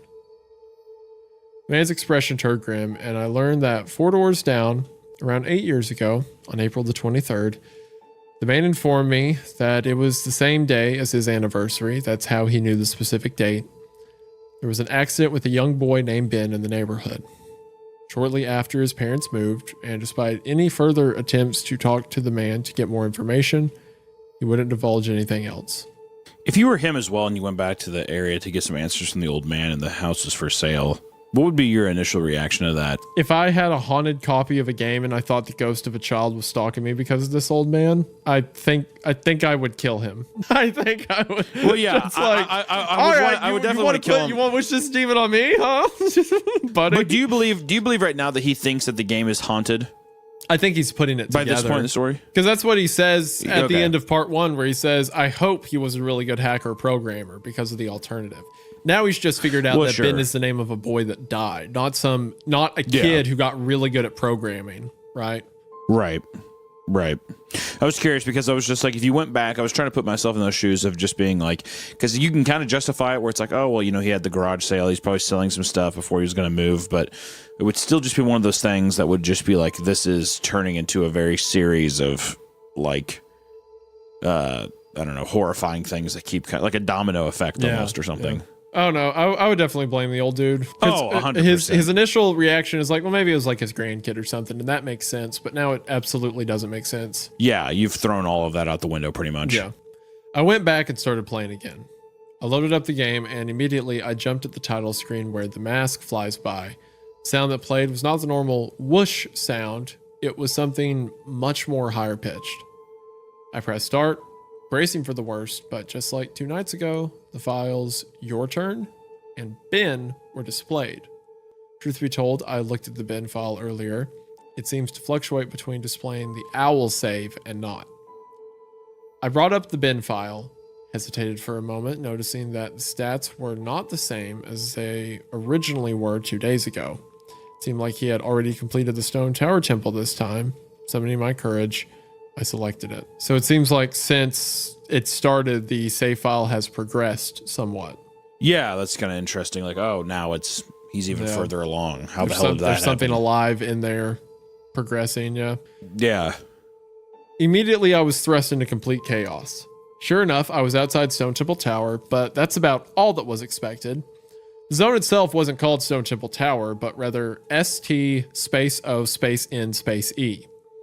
And immediately, a dialogue box of complete gibberish that I couldn't make out greeted me. Do you read that as Saint 1? Oh, it could be. No, yeah, I didn't think of it that way. But I'm just thinking out loud because for people it's ST, no spaces, and then space O space N space E. So it's just, it kind of reads like Saint 1. I don't know. Yeah, or at least the 1 is supposed to be like emboldened out of it. But yeah, it could be. Right. Link's body was distorted. His back was cocked violently to the side where his posture was permanently disfigured. Link's expression was dull, almost monotonous. He had an expression on his face that I didn't recognize before. It was a blank look, as if he was dead. As Link stood there, his body spasmed irregularly back and forth. I examined what had become of my avatar and noticed I had a C button item I had never seen before. Some kind of note, but pressing it did nothing. Sounds played back and forth that I didn't recognize from the game, almost demonic in nature. And there was some kind of high-pitched yip or some kind of laugh or something playing in the background. I had all of 2 minutes to take in the environment before another one of those Elegy of Emptiness statues was summoned, and immediately after I was cut into the Dawn of a New Day screen, except this time it was without the line subtext. I was a Deku scrub in Clocktown. This scene would normally play after the first time you traveled back in time. Tattle would say, What just happened? It's as if everything has... but instead of saying, started over, she finished her remark in a broken text as the laugh of the happy mask salesman played in the background. I was put back in control of my character, but from a screwed up camera angle. I was looking from behind the door to the clock tower, watching my avatar run around as a Deku scrub. Seeing as how I really had no place to go because I couldn't see anything, I begrudgingly went into the door. There, I was greeted by the happy mask salesman who simply told me, You've met with a terrible fate, haven't you? before the screen widened out. I was in Termina Field as a human again. I might as well not have been playing the same game anymore. I was being warped around and there was no sign of a day clock or anything. I took a moment to get my bearings as I looked around the field, and immediately I could tell that this was not normal. There were no enemies, and a twisted version of the Happy Mask Salesman's theme was playing. I decided to run towards Woodfall before I noticed a gathering of 3 figures off to the side, one of them being Epona. As I approached, to my horror, I saw the Happy Mask Salesman, the Skull Kid, and the Elegy of Emptiness statue just standing there. I figured maybe they were bugged out, but by now, I told myself that I should know better. Nevertheless, I approached them carefully and found that the Skull Kid was playing some kind of idle animation on loop, say with Epona, and the Elegy of Emptiness statue was doing what it has been doing all along, just standing there eerily. It was the Happy Mask Salesman that scared me more profoundly than the other two. He too was idle, wearing that shit-eating grin, but wherever I moved, his head slowly turned and followed me. I not engaged in any dialogue with him, nor was I in combat with him, yet his head still continued to follow my movements. Reminded of my first encounter with the Skull Kid on top of Clock Tower, pulled out my ocarina, to which the game played the ding sound when you're supposed to play your ocarina, and tried a song I hadn't played yet, the Happy Mask Salesman's own song, and the song that had been playing on loop back in day 4, the Song of Healing. I finished playing the song, and as I did, an ear-piercing shriek blasted on my TV. The sky immediately started flashing, the Happy Mask Salesman's twisted theme song sped up, intensifying the fear inside me, and Link exploded into flames and died. The 3 figures stayed lit up during my death screen as they watched my lifeless body burn. I can't describe to you how sudden and terrifying the transition from eerie to terror it is. You're going to have to watch the video if you want to see firsthand. That same fear that caused me to lose sleep 2 days ago started to grip me again as I was met with the text. You've met with a horrible fate, haven't you? For the 3rd time. There has to be some kind of meaning behind that. I had little time to ponder as I was immediately given another small cutscene of transforming into Azora, and now I find myself in Great Temple Bay. Hesitant but curious to see what the game had in store for me, I slowly made my way towards the beach, where I found Epona. I wondered why the game had decided to put her here. Was the game implying she was trying to get a drink? Unable to take the mask off, I decided that riding the steed wasn't the reason she was placed there. Suddenly, I realized that Epona kept neighing, and the way she was angled made it look like she was trying to signal a point to me off in the distance. It was a hunch, but I dove into Great Bay and started swimming. Sure enough, I almost missed it. I found something at the bottom of the ocean. One last Elegy of Emptiness statue. I went down to examine it, and suddenly, my Zora started doing a choking animation I'd never seen a Zora do before, which didn't even make sense because Zoras can breathe underwater. Regardless, my character choked to death and died. And again, the statue was the only thing that was highlighted in my death. I didn't respawn this time. I was booted back to the main menu as if I restarted the console. The press start screen was before me. I knew the only reason why it would put me here is because the save files had changed again. Taking a deep breath, I pressed start, and I was right. The new save files told me about Ben. Now, it made sense why the statue appeared when I tried to go to the laundry pool. The game must have anticipated how I would have tried to escape the day 4 o'clock town. The two save files told me his fate. As I suspected, Ben was dead. He had drowned. The game obviously isn't through with me. It taunts me with these new save files. It wants me to keep playing. It wants me to go further. But I'm done with this shit. I'm not touching any more of the files. This is already way too horrifying for me, and I don't even believe in the paranormal, but I'm running out of explanations. Why would someone send me this message? I don't understand it. I just get too depressed thinking about this. The footage is up here for those who want to see it and try and analyze it. Maybe there's some kind of coded message in the gibberish or something symbolic in what I went through. I'm too emotionally and mentally drained to screw with it anymore. End of post 2. So do you think that Ben here is, how do you read this? Do you read it as a threat, or do you read it as Ben reaching out for help? I think Ben's trying to tell him something, is the vibe I get. Maybe not help. Maybe if it's something as simple as a kid trying to communicate with the outside world, right? Like he's stuck in the game or something like that. His ghost is stuck in it. So if Ben is that statue or is represented by that statue and he's following him around, there's something haunting about the statue out in the ocean, you know, like the same place he drowned, or like representative of it. That's like pretty brutal. It feels like a digital map of something that maybe happened in real life or something, like a recreation. Yes. Yeah. Okay, well, let me ask you this. Do you find his presence threatening, or do you find it threatening or not threatening? I guess just to make it easy. I don't find Ben threatening. I find the mask salesman threatening. Yeah.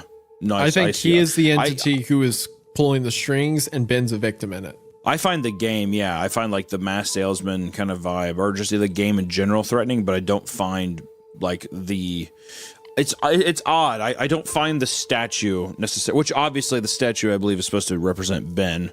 Yeah. But I don't find that as threatening as the salesman, or even just the game as a whole, contorting around and stuff. It feels like a trap, almost like a bear trap. Yeah. I think that's accurate. And like he's kind of parading Ben around as like his last victim, right? I think so. I mean, that's at least what it thinks like. And it feels like, especially because he's a statue, it's like he's a statue. It's like the game's version of like a ghost or something too. Like it's like a haunting. Oh, it's like it's indicative of like a statue you'd find in like a cemetery. Yeah. You know what I mean? It's like, okay, so the 3 save files together is Ben drowned, your turn, right? So the haunted mask salesman is kind of collecting souls almost, you know, or like victims in the game, it feels like. Yeah. I mean, even the sentence of the files coming together, Ben drowned, now it's your turn. Yeah. Like it's like he is coming to, it's almost as if every time that this guy goes on and plays this game, it's almost like the ritual is becoming more and more complete. Yeah, I agree. This is like a seance or something. Pretty good so far. I'm like, yeah, I feel like I don't know, I enjoy it. I feel like it's an interesting thing. It also feels very catered. Like, do you find that, because you said you don't really know this game super well, do you think with him saying such specific landscapes and names, Do you think that's distracting, or do you? I can picture it in my head. You know, if I Yeah, played the same. game, I think I'd appreciate it more. But I mean, That's I what I was can gonna say. I can put Yeah. it together. I feel like if you were a Especially diehard of this considering game, I feel like you can just go to the video and just see exactly what he's talking about. you know? exactly. Yeah, that makes it more helpful too. And we're getting into the story, and I will say, I think the title of the story is good. Yes, it is interesting. It reminds me of the one we did during the grab bag. What was it called? The disappearance of Shelby, Kansas, or something. So it was a woman's name, Kansas. Ashley, Kansas. Kansas. That's Shelby. it. Yes. The disappearance of Ashley, Kansas. So the title kind of reminds me of that, but again, I think honestly, the only one of Rebecca's works I've read is probably Borowska, at least to my knowledge. I think that's the only one that we've read. on It's here, it's at definitely least. the only one we've only read on the show. You're saying just in general. I think in general, that's the only okay. one I've read. I thought you read way more of her stuff. I guess not. I've heard of more of her stuff. Like I've heard of like Mayhem Mountain, I know, but I've never read it, stuff like that. So I know she has written a lot of other famous works. Borowska, far and away, though, is the most popular. She's also done the work on The Haunting of Hill House. Okay, I should clarify. In the Creepypasta community, Sure. Borowska is the most popular. But yeah, she's like a very accomplished author, Yeah. wrote on Haunting of Hill House and stuff like that. We stand her very much. Rebecca, Does if for some Pennsylvania reason you see have- this. Does Pennsylvania have any bodies of water? Because this could very well be an Atlantis situation. Deepwood. I feel like Deepwood makes it sound like it's in the woods. That's, you're putting up when are we going to start talking about mer creatures? Mermen, merwomen. I actually know a few creepypastas about like ocean people and stuff like that. So I want to start digging into that we can. soon. Okay. Not now. Okay. Okay, buddy. I'm Whatever just saying, you the say. day when we start rolling in, it's like, oh, I think that my husband's a fucking fish person. I want to be on that gravy train. Okay. All right? All right. But- I'll let you know. I'm excited. I hope that this is equally as good as Borowska. If so, I'm going to be a very happy little boy today. Do you also want it to have like female impregnation farms? Yeah, like the sex slave, weird The sex slave impregnation. stuff, Yeah. I think we could probably do without it. I'm open to a lot of things, though. I'm open How to many stories does an author have to write with that in it before it becomes questionable? I think 3. Oh! We're on the right track. So Okay. if this one does have it, totally fine. yeah, exactly. Yeah. Like, well, I mean, there's one more. I mean, like, Yeah. everyone, who doesn't Exactly. from time we to look time. at every one of our stories, and they're all just impregnation farm stories. It's like, okay, We're like, all right. okay, well, come on. This is more than 3. Maybe we dial it back a little bit. Yeah.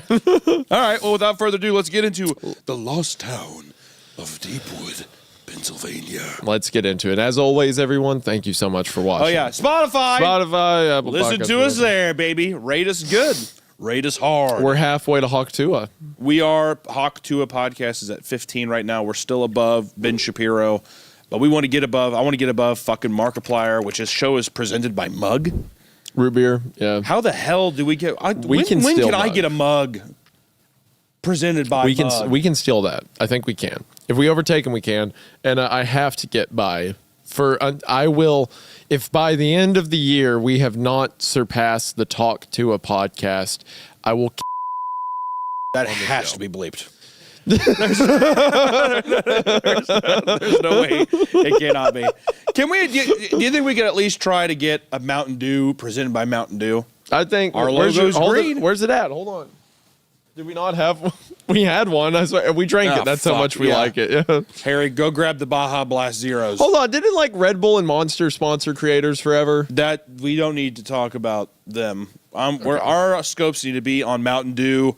That's where our love is moving forward. Isaiah, let's get into this story. And if there's a reference of Mountain Dew, we're going to give a lucky fan $60,000. You're gonna give a fan 60. No. I don't know what be you're a talking split joint here. I don't know what you're talking Okay. about. Lost Town, Deepwood, Pennsylvania. All right. When I was a kid, my dad traveled a lot for work. Back then, his company was growing exponentially, and my father was sent to oversee the opening of new stores all across the country. In 2002, he had a particularly busy year. My dad was assigned to his store in Pennsylvania, and because it was a longer assignment and because it was summertime as well, he decided to take my mom and I with him. Since we were going to be there for 2 months, they gave us a fully furnished house in the suburbs. It was 2 stories tall and at the end of a very long cul-de-sac. The town itself was very small, with a little over 3,000 residents, and the suburb where we stayed was even more rural. Our neighborhood was relatively new, and most of the houses were still empty. The housing development, Lone Wood, had only just started cutting into the dense forest that surrounded it, and all the empty houses gave it a very eerie, albeit boring feel. Lucky for me, there were a few other kids who lived in Lone Wood, and one of them happened to be my age. Jamie and I were both 12, and really that was all we needed to have in common. We had a lot of fun that summer. Being a city kid, I was eager to explore all the bike trails local kids had made out in the woods. The city of Middlesboro was a very old town which was incorporated sometime in the early 1800s. The town had tons of history, but nothing really to do. One particularly boring Sunday, Jamie and I even went to the town's museum. It was pretty boring, as expected, until we heard some kid ask an employee about the lost town. The employee replied that that was just a legend, but that was enough to pique my curiosity. I do love that. Random kid comes in. What about the lost town? Whatever the lost town. Yeah. I don't think I've ever had anything to that extreme, but I've definitely heard of, like, in my hometown, we had a little city museum thing that was also really boring. But there was a guy who's like, what about the butcher? And it was like something like that, where it's like, oh, we had a serial killer in this town. And then the guy was like, we don't. That makes it even more interesting. We're not trying to put him in here. And I've still never known like who it was or anything. Wow. But it was still one of it's like that weird serendipity. I like this beginning of being like, what about the lost town? What if the lost town? Yeah, exactly. No, I will say, right now, this is smacking on the pulpit of Baraska pretty hard. I was new to town. I was 12 years old. I met a local kid named Jamie. Oh, true. We went to the local historic place, and there was the Lost Town, which is the exact same as like the Lost Mine or whatever. Was the person refresh my memory? He was new to town? Our main his dad. They had just moved there because his dad got a job as a sheriff's deputy. The sheriff. Okay, that's what it was. Okay, I'm just making sure because that was the whole thing with that story. It was fucked up. Was that the dad? The dad turned out to be one of the people running it, and he gave his daughter to the thing. Yeah. Which is why I want to read the next part of Baraska, because I hope he gets just. We should put that out there. We will be doing Baraska 5 at some point. Yeah. It's just long. It's long. I think Baraska 5, if I recall right, is longer than 1 through 4 together. I think that we were looking it over. It's like a 5-hour read. Yeah, it's going to be like a long ass episode, which I'm down for. Yeah, we just need to prepare it. We just need to block out a day for it. A full day. Yeah. I quizzed Jamie about it, but he didn't seem to know much either.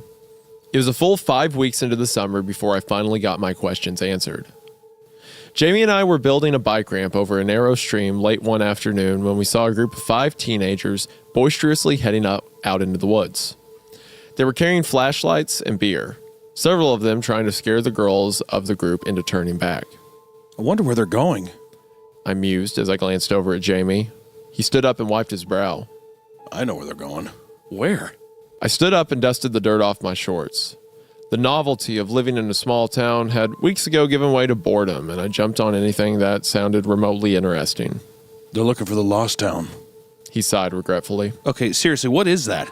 I knew you knew more than you let on. I need to know, Jamie. I need to know. I shook his shoulders in mock hysteria, and he stumbled for balance. All right, I'll tell you. Jeez, Katie. Jamie picked up his bike and started walking down the bike path. I grabbed mine and followed him. The lost town is just a dumb legend. The stories say that Middlesboro had sister city nearby, somewhere out in these woods. Then one day, like a century and a half ago, the whole town just disappeared. The people left or died. Nobody knows. Nobody even remembers the name of the town. It's like a rite of passage or something for kids to go looking for it. Jamie, we should... No! He stopped and turned to look at me. Some kid went looking for it in the 70s and never came back. They found his body like 10 years later in the middle of nowhere. He got lost out there. It's easy to do. Everything looks the same. He was a total idiot, probably on drugs. I mean, it was the 70s. We're a totally different generation. We have Satnav. Sat-nav. What's sat-nav? Satellite navigation. GPS, yeah. Sat-nav? He looked at me curiously. Jamie had lived in this town his whole life, and sometimes I forgot how sheltered he was. Satellite navigation. That's me impersonating. It's so cringe that we just had this conversation. I know, I fucking hate myself. My dad has a GPS that he totally wouldn't notice missing for a day. Come on, Jamie. It'd be so much fun. I'd better get back. I love whenever you have conversations with yourself because it's like hysteria setting in. Like Jamie looked at his watch and then mounted his bike. My dad is taking me to a movie tonight. We rode in an uncomfortable silence until an idea struck me as we rolled over the abandoned train tracks. They were old and almost buried by plant growth. Hey, I know you don't want to talk about it, but has anyone ever found anything? No. Well, my friend's older brother said he found some human bones out there once, but nobody believed him. Oh, where do people look? Well, almost everybody goes to the lake. He pointed to the left of us, where we'd seen the teenagers heading earlier. It's pretty deep back there, but they figure if there was another town, they would have lived by the lake. So that's where they go. Well, you know what I would do? I would follow the train tracks. I mean, they look pretty old. I don't know why they would lay them going back into those woods unless there was something back there. So that's where I'd go. Jamie considered this and then nodded. Yeah, I guess I could buy that. No one follows the tracks that way, though. That's where that kid disappeared went. I wasn't swayed. I didn't bring up the lost town again until 2 weeks later. It was the weekend before we were moving home, and my parents had a barbecue for the employees of Dad's new store and some of our neighbors. Jamie and I hung out inside the house and played my Nintendo 64 while we flirted pretty outrageously. Hot. How old are these kids? 26, I think.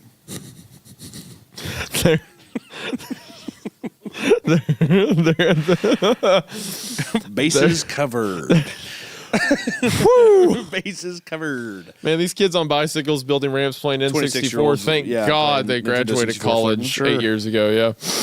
What does it look like whenever you're flirting playing Nintendo 64? What was that? What kind of shenanigans? You were never like in high school playing games with a girl you liked? Some of the boys, maybe. It's my turn. It's my turn. Stop it. No, stop, Michael. Stop. Stop. That's how I flirt. Yeah. You do that thing when like you're playing a game together and then one of you's like beating the other and you're like doing the like the shove thing or whatever. Okay, come on. That you're cheating. Sure, yeah. That's probably what's being described here, yeah. There's a lot of this going on, you know. Dude, stop. You're tickling me. I'm not going to describe anymore because you're going to do it. It makes me uncomfortable. I'm looking directly into the viewer's eyes right now. Stop it. You're tickling me. I'm up next. I want that people can practice their flirtation. I'm going to keep reading. Good Lord. Return to Deepwood, Pennsylvania. Harrisburg is an antiquated yet charming Pennsylvania town on the Susquehanna River with roots reaching back into the 18th century. At least, that's what the tourism brochure read. I'd really have to take their word for it. I'd researched a lot of Pennsylvania townships in the last year, but this wasn't one of them. I handed the brochure back to the tall, red-faced girl behind the hotel desk. She sniffed loudly as she took it and unceremoniously slid my credit card back across the counter at me. Thanks. I muttered. The girl dropped a brass key on the counter, which I eyed with suspicion. I hadn't seen a hotel with actual brass keys since I was a kid. I didn't know if it was my limited funds or Harrisburg's antiquated charm at work, but either way, it sent an involuntary shudder down my spine. Room 217. Checks out 10. The girl said, wiping her small, watery eyes with the back of her sleeve. Eager to be done with it, I hadn't bothered to ask where to find room 217. When I finally located it on the other side of the building, I was exhausted and ready for whatever awaited me on the other side of the door. It was as you suspect, dated, droll, and dusty. I took a short shower and spread my maps out on the painfully flat yet somehow still lumpy hotel mattress. It was strange to be back in Pennsylvania after all these years. Honestly, I was just happy it was still there. I had spent years trying to pretend I dreamed it all, trying to convince myself that I had a very vivid psychotic breakdown and I'd never actually been a Pennsylvanian at all. And I might have believed it too, if it weren't for Jamie. He was as real to me as the face in the mirror. I couldn't have dreamed him up if I'd wanted to. And if he had been real, then so had everything else. The damn church, the demon, and the hell I'd brought down on Middlesboro. How many more had died since then? I needed to see for myself. I needed to see for myself. I needed to prove I wasn't crazy, even if doing it meant I would have to face the consequences of my actions, the death. I stared at my notes and topographical maps until my vision began to blur. I've been researching and preparing for this trip for a year, and yet here I was, in Pennsylvania, still with no real direction. It had been 13 years since I stepped foot in this state, and only for one of them had I considered coming back. I'd lived only half a life for the last decade, slowly suffocating under the heavy, pungent cloak of guilt. Usually, I could escape it in Ambien-laced dreams or when I was utterly blackout drunk, which is an easy order to fill when you work in a bar. Yes, ma'am. But a year ago, my tricks had abruptly stopped working, and it had been too long since I'd come up for air. I known it was time to go back. So this is after the fact, 13 years. So she's probably mid late 20s by this point. Well, she said she was 12 or 10 13 in the first story. Oh, 12 or 13. Okay. Weren't they that? They were like 12 or 13, I'm pretty sure. I assume that she's like 20, 25, 26 right about now. Yeah, I'd say that's right. And then now, Because it's been long enough that she's moved and she's back in Pennsylvania. Remember, everyone else has forgotten that the town of Middlesboro ever existed, right? yeah, exactly. So, but I like setting up this character again that has been kind of plagued with this guilt or this kind of, I say guilt, but I would say more so just haunting visuals, but I would assume some kind of guilt because you let it out. Because, she let it out. Yeah, that's what she was saying. The hell I unleashed on Middlesboro. Yeah. Yeah. Because the town of Deepwoods got wiped off the map, but they successfully managed to contain the thing. And now Middlesboro seems to not have done that. So also, when she referred back to Jamie, was she saying it was Jamie? I wonder, we haven't said it yet, but do you think that he reached back out to her for this? No, he vanished, remember? The No, newspaper clipping. Okay, so I know through the bottles of Captain Morgan, it may be hard to remember. I can't remember any of these fucking stories, dude. God. I spent an hour trying to find a comfortable position on the worn-out hotel mattress. When that failed, I picked up the maps again and studied their details, though I'd memorized them all. Suppose I was waiting for something to just click. Some small detail I'd overlooked that would suddenly make all the difference. A clue as clear as daybreak that had been in front of me all along. But none came, and when I woke again, it was buried under a pile of legal pads and maps and suffering a sore back. I showered again, not trusting the comforter, and reluctantly drank the motor oil that passed for breakfast blend coffee. I packed up my research, checked out of the hotel, and sat in my car watching the sun slowly brighten the populated downtown area. At least the creature hadn't made its way here. The city had a population of around 50,000. But how many other cities with similar populations were gone because of me? It wasn't something I wanted an answer to.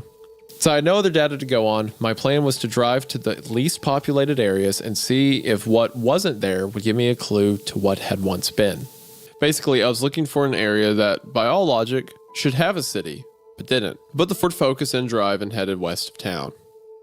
Half a day was spent driving in the middle of the state, and another 2 days aimlessly driving around Pennsylvania looking for something familiar. A mountain, a water tower, a road, anything. But it was as if I never lived here at all. On the fourth morning, discouraged and frustrated, I checked out yet another shitty motel.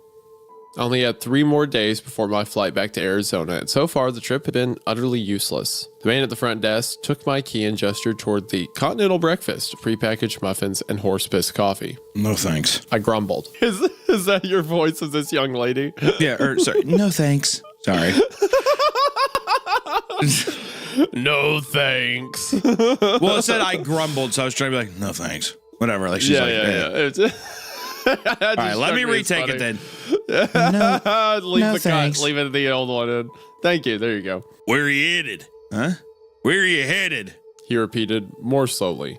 I couldn't place his accent. As closest I could get was maybe Southern. Oh, I don't know. Well, if you're headed down to 320, get it before you leave town. There ain't no gas stations or towns between here and Landenberg.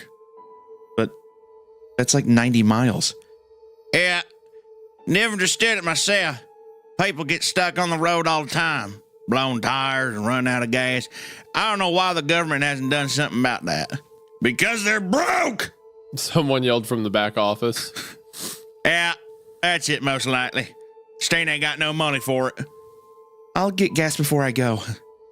I promised and received an approving nod in return. So effectively, her little goof up with Jamie has eliminated 90 miles of civilization.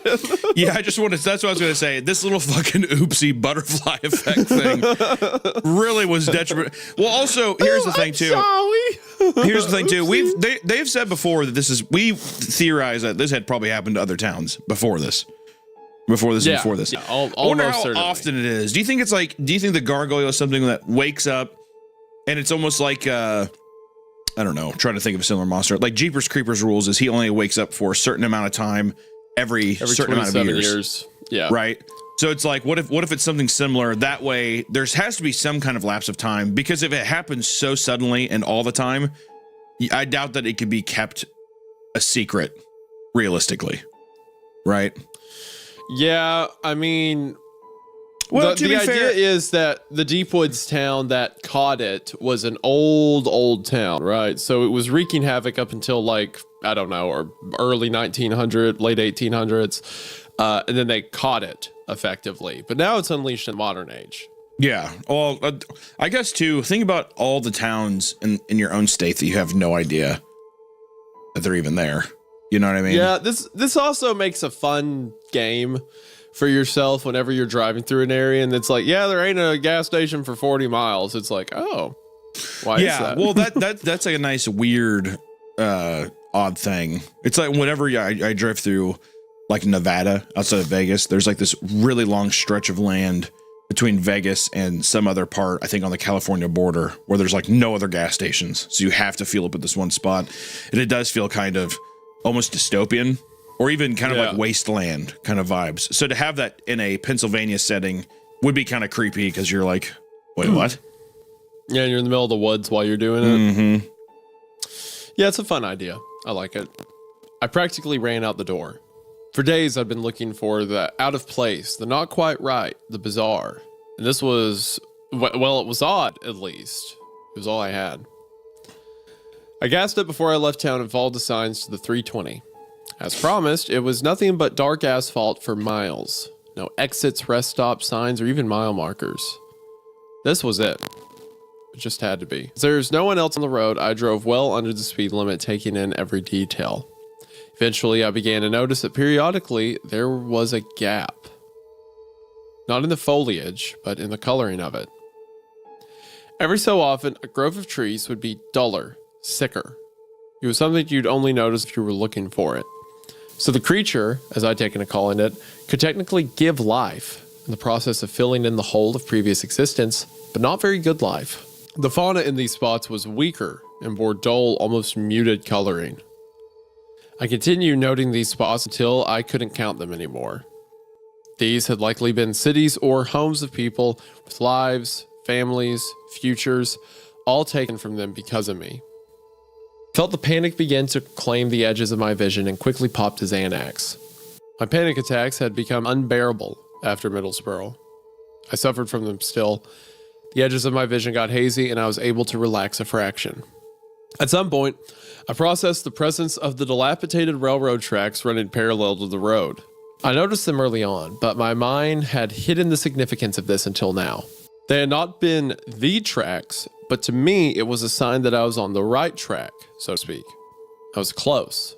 I had to be. And if Landenberg was still there, that meant the creature hadn't made it that far yet. I somehow knew, like I knew that I'd once lived somewhere off this road, that the creature had been moving north. But it hadn't claimed Landenberg yet. Why? Was it satiated? Had it left the area? Or was it just slow moving? Whatever the answer, I felt I'd learn it in Landenberg. As I reached the outskirts of the city, I saw my first road sign since I merged onto the 320. Landenberg, next 17 exits. I decided to take the exit that'd get me into the heart of downtown Landenberg, if there was one. I hadn't researched the city of Landenberg either, thinking it was too far north to matter. And yet, here I was. The downtown area began to take shape off my right like the damn church had in the woods so long ago. But I didn't need spray paint to find my way anymore. I exited the highway and drove around the cityscape until I found a centrally located hotel that I could afford. I parked and heaved my bags out of the car, hoping they had vacancy. They did. I was told by the overly flirty college senior behind the front desk, slinging his guitar behind his back. What kind of a loser? God. Do you have Wi-Fi? I asked as he handed me the key card. We do, but there's a $10 a day charge for the password. Damn. I was on an extremely tight budget. But I can give it to you for free if... He let his voice trail off suggestively. If what? I raised a skeptical eyebrow at him.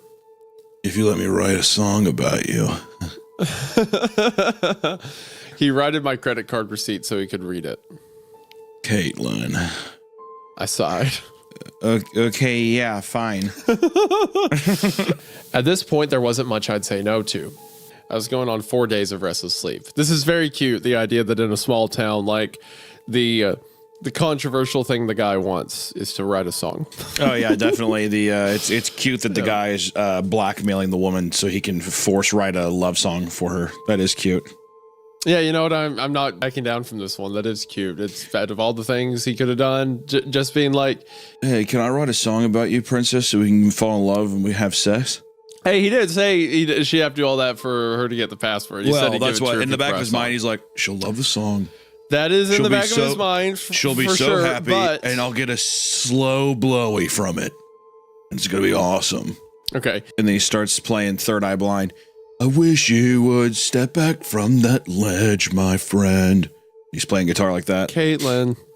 And he like just starts saying Caitlin every now and then. Caitlin. She's like, are you saying I'm suicidal? He's like,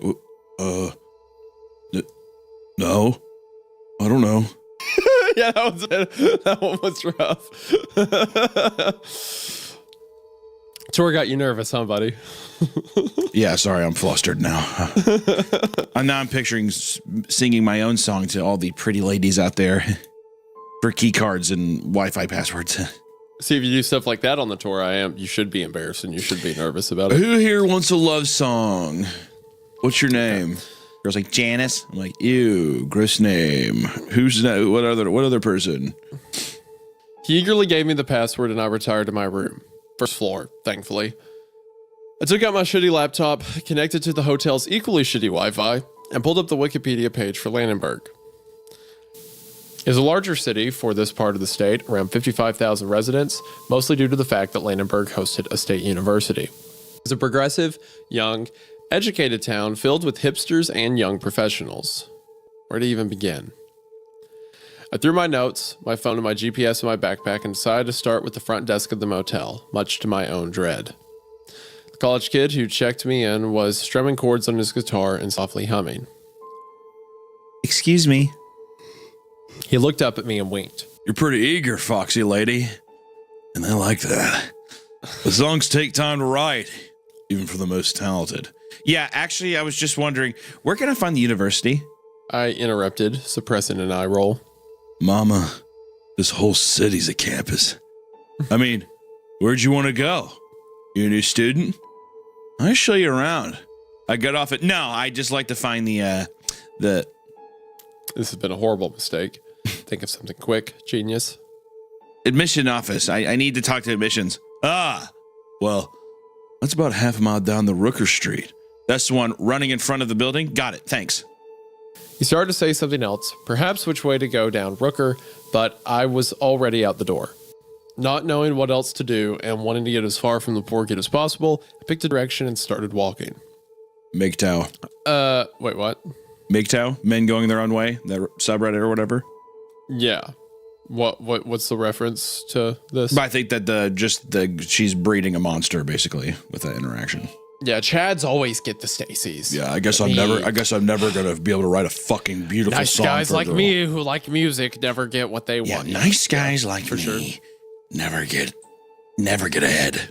He goes into his full Then Joker arc. Society wonders why we go a little crazy. Yeah, society wonders. And then society, you go. I say peacock and no one bats an eye. I say peacock. But if I say poopcock, well, everyone loses their mind. Yeah, everyone loses their freaking minds. Even though it was May, I was still freezing. I'd have been built for the far north, and my blood had thinned out living in Arizona. With my backpack and my age, I probably would pass for any other college student on campus, if it wasn't for the hoodie I'd pulled tightly around me. I envied them all. Kids just a year or two younger than me going to classes, hanging out with friends, making stupid yet amusing mistakes. Could have been me once, but I hadn't grown up like them. Ever since Middlesboro, I had struggled with school and life in general. I couldn't focus, I couldn't laugh. I became a sarcastic, guilt-ridden introvert, and I lost all my friends. Me. Then my dad died, and my mom started to look at me differently. I stopped talking about Middlesboro the day I heard the word hospital whispered to my mother by a psychiatrist.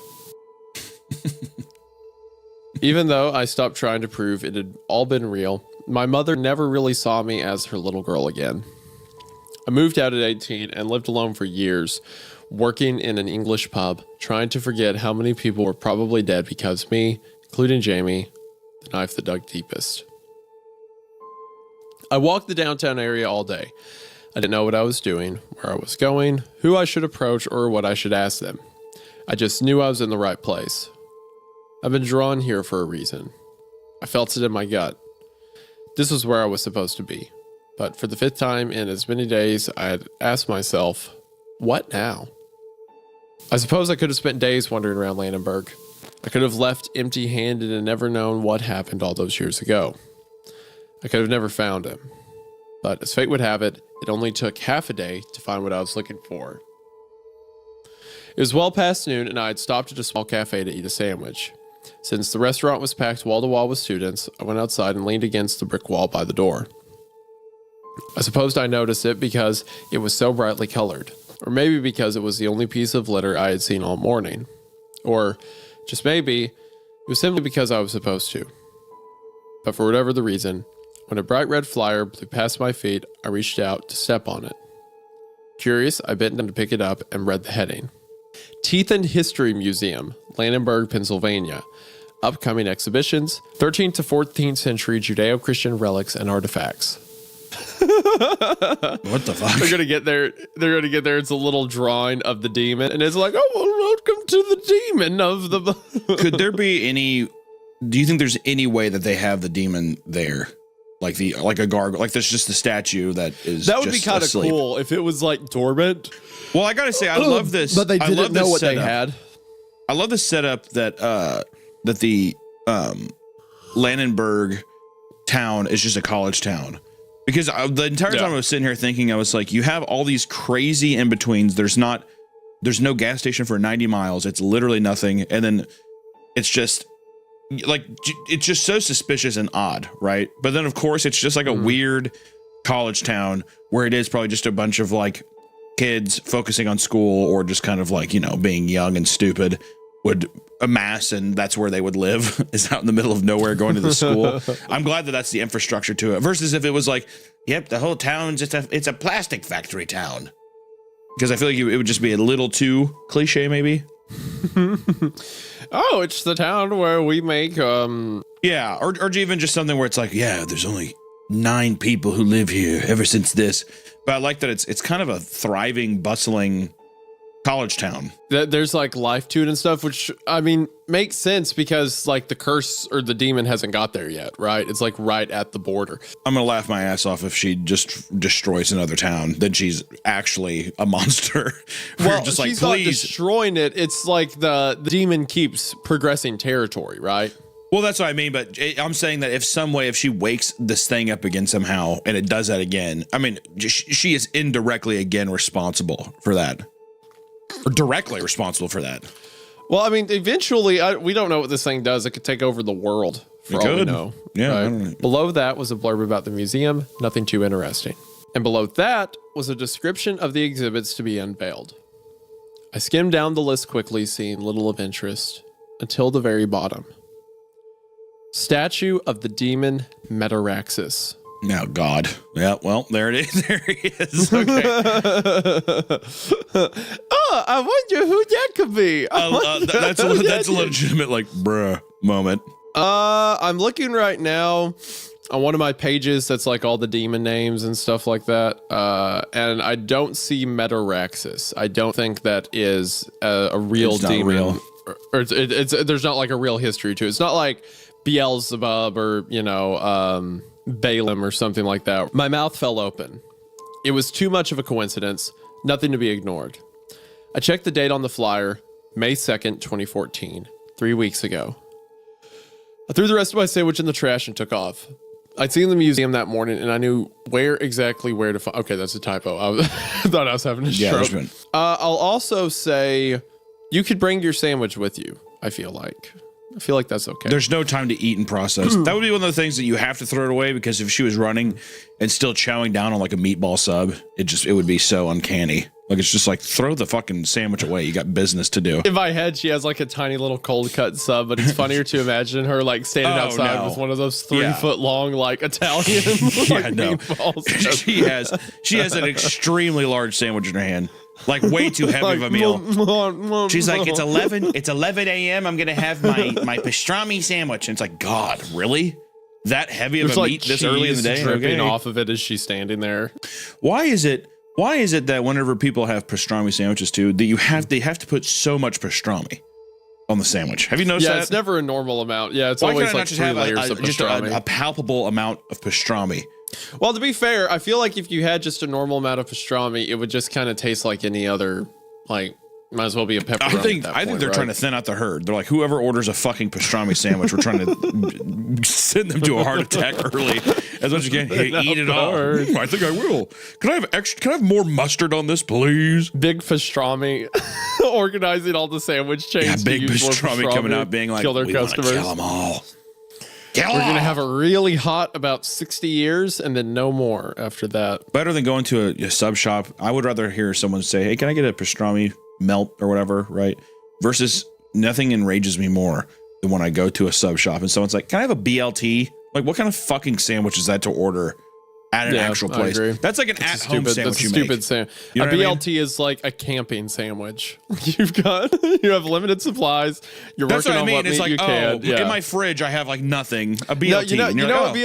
A BLT is a gas station sandwich. That's what I used to get. It absolutely is. Yeah. So then to go to an establishment that is chock full of supplies to make you any sandwich you want, and to spit in God's face and just be like, oh, can I have a BLT?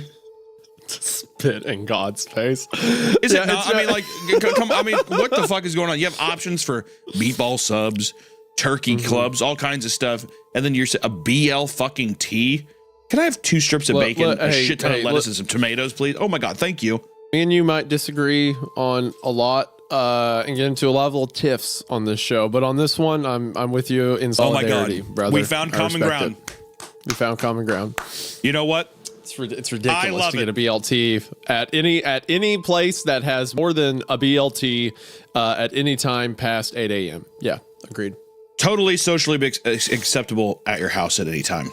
But also just like heating up ramen packets is acceptable at your house at any time. It's safe. No one can see you there. Well, it's like, yeah, it's any other option. It's like, was there literally nothing else available? Yeah, for you. Yeah, it's like, and I just don't believe like, all right, this is sad. Like you're not that poor. I agree. Yeah. Back to CreepCast. Today we are reading an infamous story by a beloved author that we love, Mr. Imperial. You know, what is it? Imperial Collective, or is it Imperial Incentive? Well, invective. I think it's supposed to be. I've always said incentive, but now that I'm looking at it, it might be invective. I'm gonna say Imperial. And we also known as Travis. Yes, he's Travis. Hi, Travis. We've read a couple of his works. That being it breathes, it bleeds, it creams. That's not what the story was called. What was the last one we did?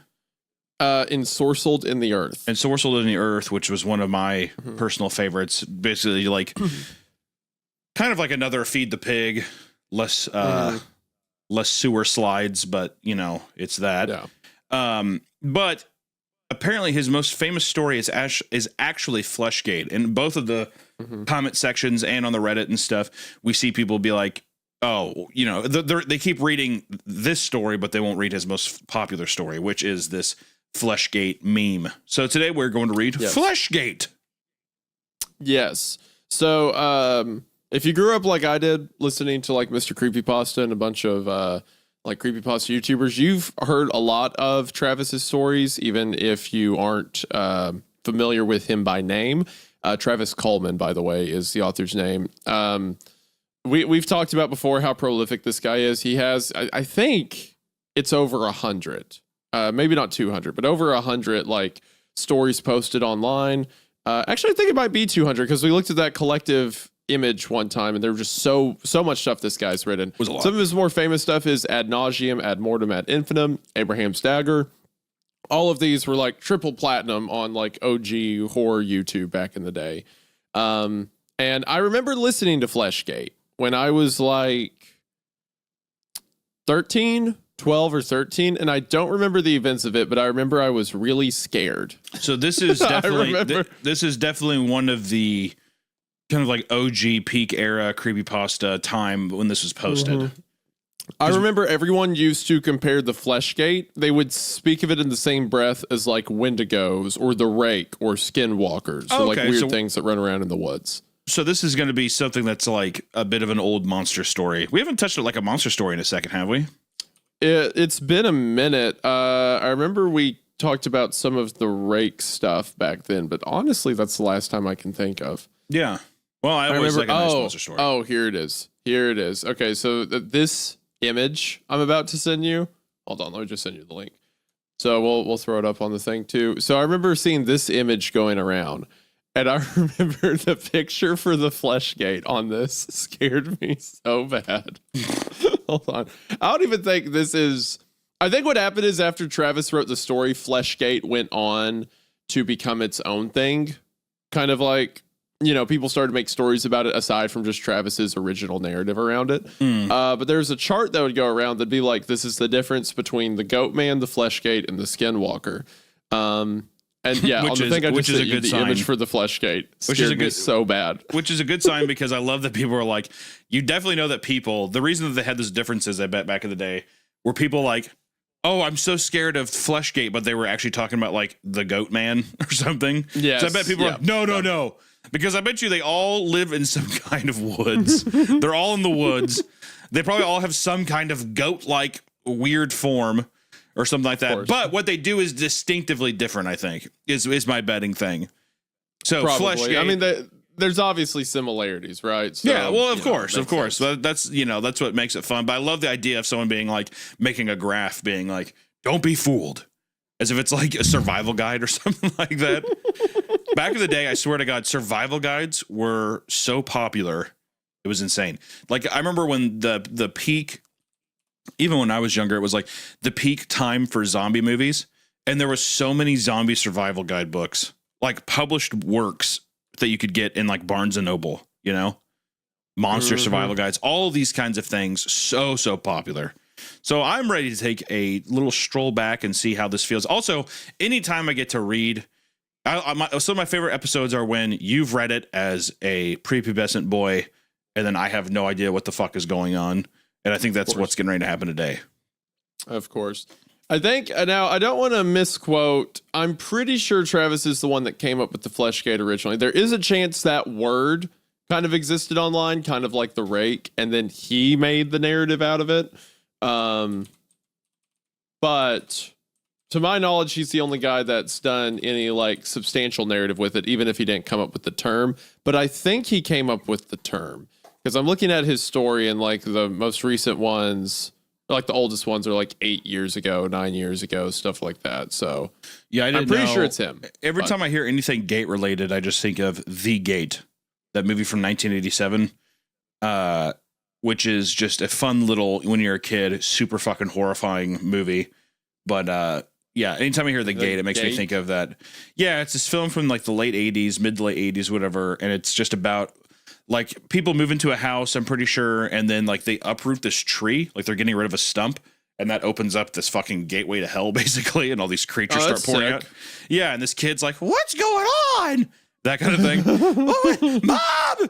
And it's like these fucking horrifying things walking around, and everyone, and in typical 80s, 90s fashions, the parents are just like, "Would you shut the hell up?" Of Like, course. I guess I'm gonna have to do this myself. It's like a fucking an 8-year-old. It's so stupid, but it's awesome. The gate rules.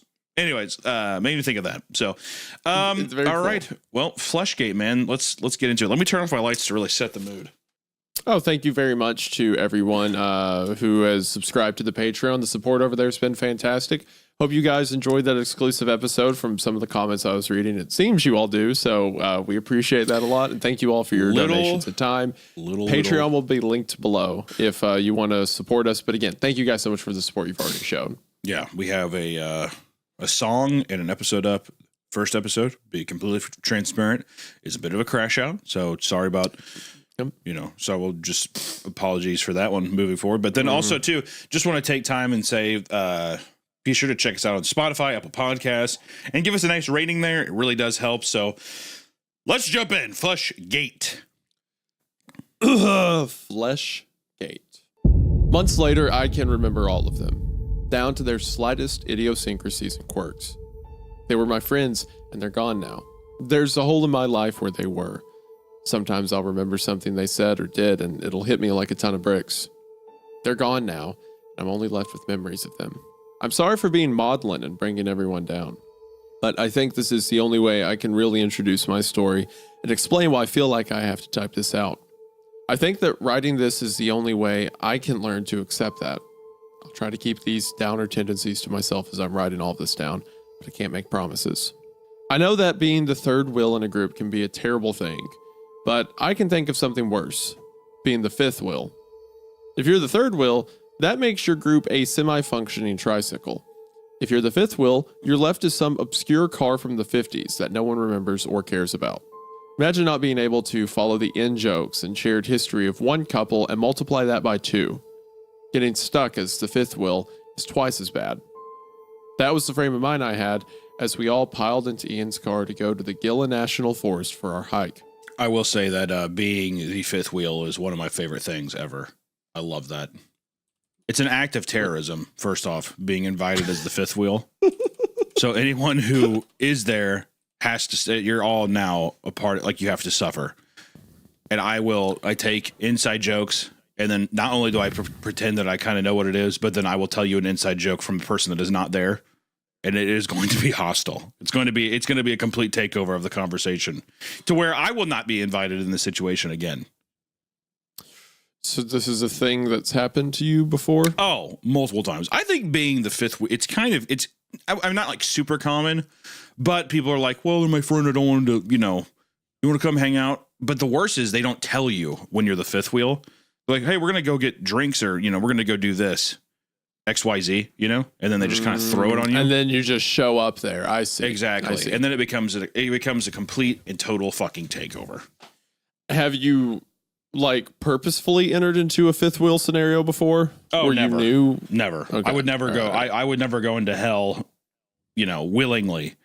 It's always, it is always against my better judgment. I feel like that It's happened to me a couple times where I was probably with Kayla, but a friend's like, hey, you want to go out or whatever? And I'm like, sure. And then I show up and it's him and his girlfriend. And I'm like, well, now this, why am I here? This is weird. Well, you didn't even let me invite mine. What are we doing? Yeah, that's the worst part too, is whenever you go to, you basically go hey, we're gonna hang out and do let's just say we're gonna get dinner and go play pool, have some drinks, hang out. You're like, oh, that sounds like a good time. And then she doesn't tell you that it's with the friend that's the worst, the most boring friend with her boring fucking husband or girlfriend or whatever it is. And then you're like, Yep. oh, good. Thank you so much for that. Yeah, at that point, then it becomes a hostile takeover because then they're referencing all kinds of shit that I have no idea, but I will pretend. And I will. It's just very petty. It's all very petty, and I recommend that's what anyone does. If you're ever put in that situation, laugh at every joke hard, way too hard, belly laugh, chortle. And then always follow it up with, you laugh, you do, and you do, yeah, 2 yeahs, yeah. No, that makes me think of this. That's my favorite thing to do because it's so gay, dude. There's nothing worse than having someone do, yeah, no. Following up with no. Yeah. No. Actually, that reminds me of the this thing. You go into a deal. People don't know what to do. They get thrown for a fucking loop, dude. I'm glad you have all of this mapped out. This is a really big deal to you. Sorry for that. No, it's okay. You can talk if you need to. This is like a deal. So anyway, the Gila National Forest is in New Mexico.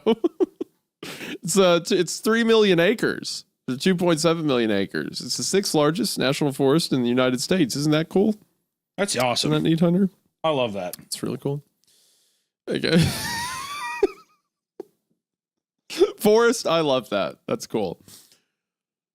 Anyway, also while I looked at it, it looks like this story was posted 2016, but the post I sent you earlier, that's the chart, is 2025 or 2020, or sorry, 2015 or 2014. This feels like a 2013 story kind of thing.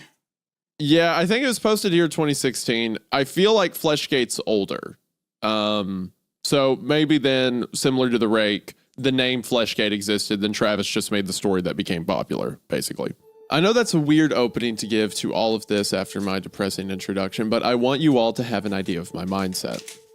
I'm not quite sure I know how to describe all this, but I do know that I need to tell someone.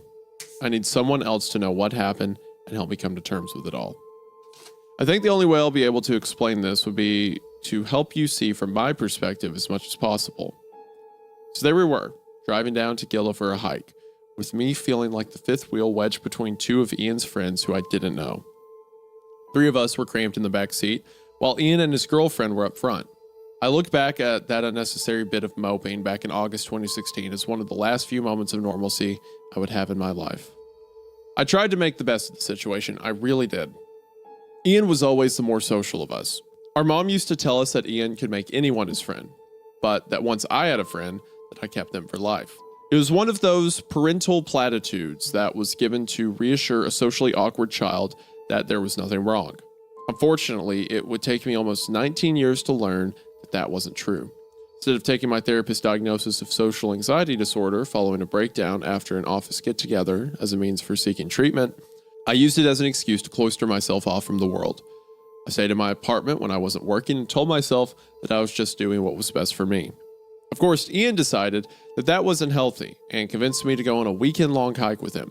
It wasn't, this is actually insane because I'm preparing to go on a big hiking trip myself, so there's an entire tent set up behind me right now.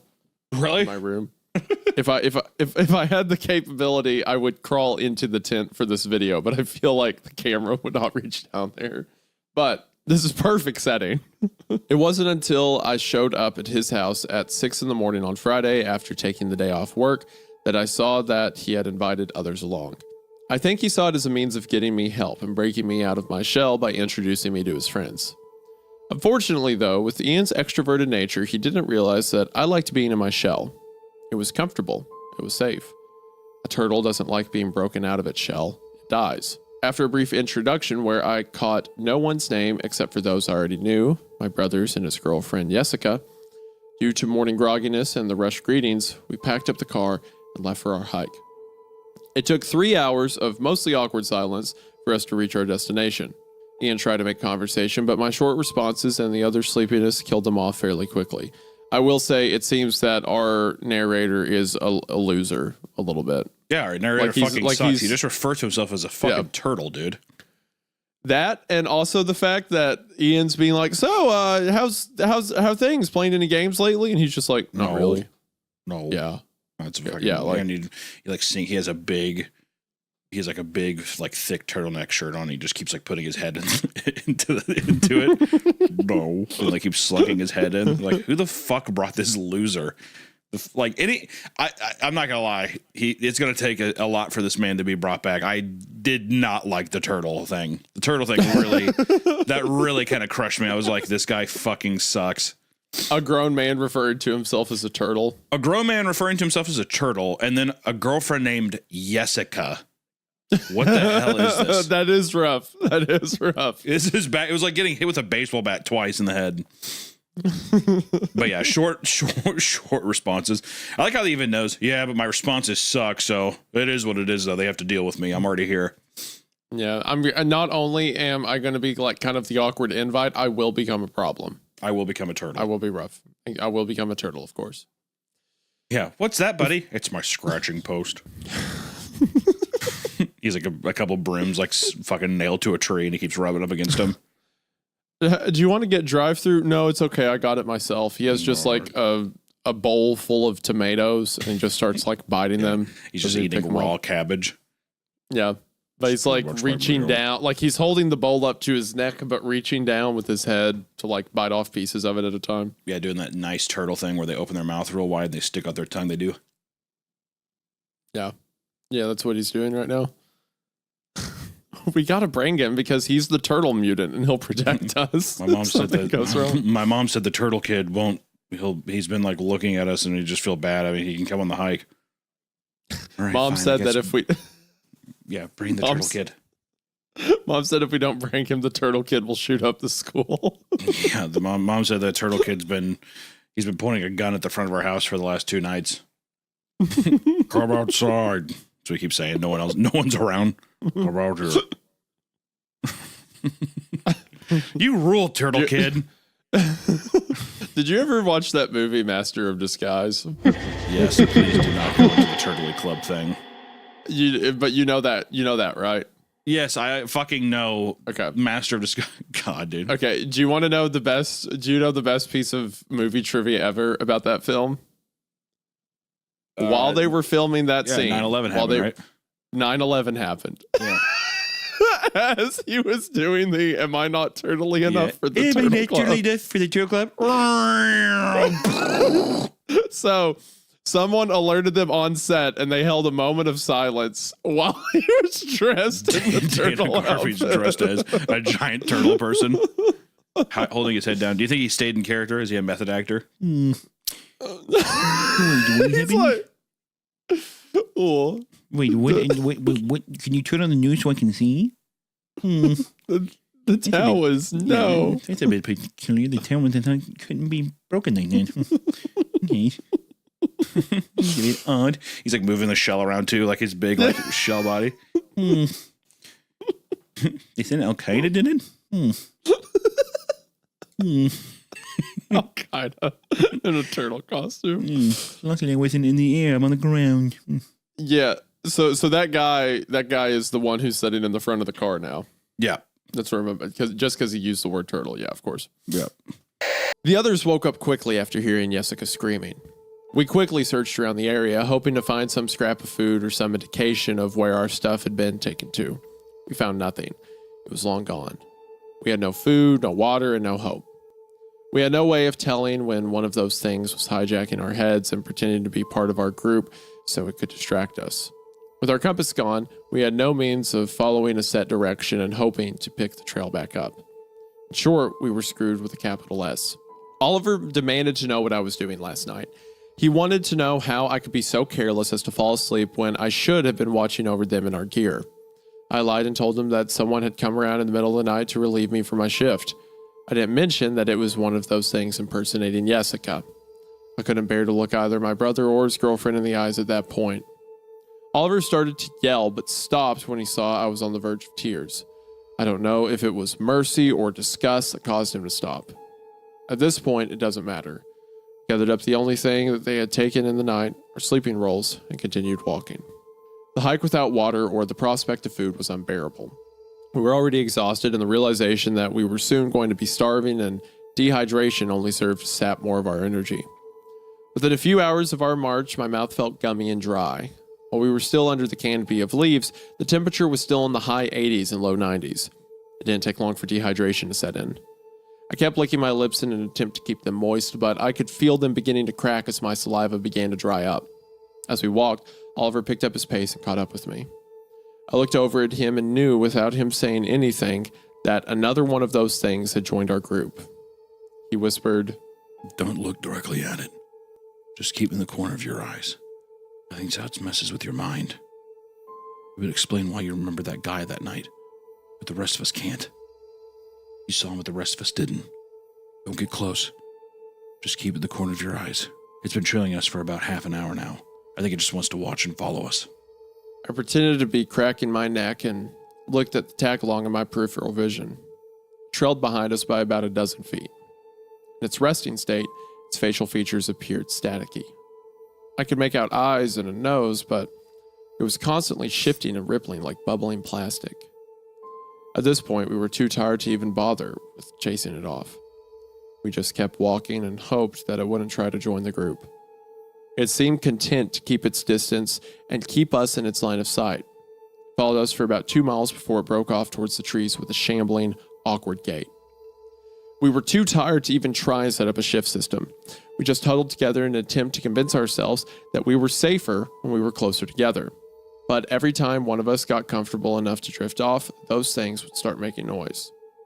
The noises started off as a high-pitched yips whose sound seemed to travel for miles. As the night drew on, they grew more aggressive. I remember one time as I was drifting off hearing the grating rasp of my name. Things weren't just following us, they were learning. They were perfecting their mimicry. The thought disturbed me more than the idea of them out there watching us in the darkness. How long would it take them to become more human than human? What would they do once they were capable of walking amongst people again? I drifted off to sleep with that thought beating around in my head like a man trapped in a wall. We got up Wednesday morning and left without a word. A small part of my brain nagged at me and told me that it should actually be Tuesday morning, but I knew it was Wednesday. Why didn't I have any memories of the day before? At this point, there was nothing left to say. I don't think anyone wanted to theorize on the missing day from all our recollection. Some of us had been awake all night without any food or water. The constant stress had completely worn us down. It was just that, nothing else. We continued hiking in the same direction we had been going in with the false hope that we would come across someone. In the end, our hike looked more like a death march. My feet were covered in blisters that had ruptured and plastered the soles of my feet to my socks. Every step felt like I was tearing open the sores a bit more. In an attempt to take my mind off the discomfort, I focused on my brother who was walking in front of me. He wasn't as much walking as he was limping forward. He stopped using his walking stick and was dragging it behind him like it was a broken limb. I watched as he stepped over a rock and the walking stick slipped out of his hands. He kept dragging himself forward as if nothing had happened. He didn't even register it falling out of his hands. It was at that point that I knew something was wrong. I knew that my brother wasn't my brother anymore. The evidence of the entire missing memories of the day, the fact that we were going deeper into the woods, and his awkward gait was enough to tell me that. I just knew he wasn't my brother. Not anymore, my brain told me. I quietly picked up his stick as I passed it. Amy went to call out to him to ask if he was all right, but I shushed her. I was so sure that one of those things had replaced him and was now leading us deeper into the woods. I realized that I'd only have one chance at this. The instant it knew what we knew, it would try and run away.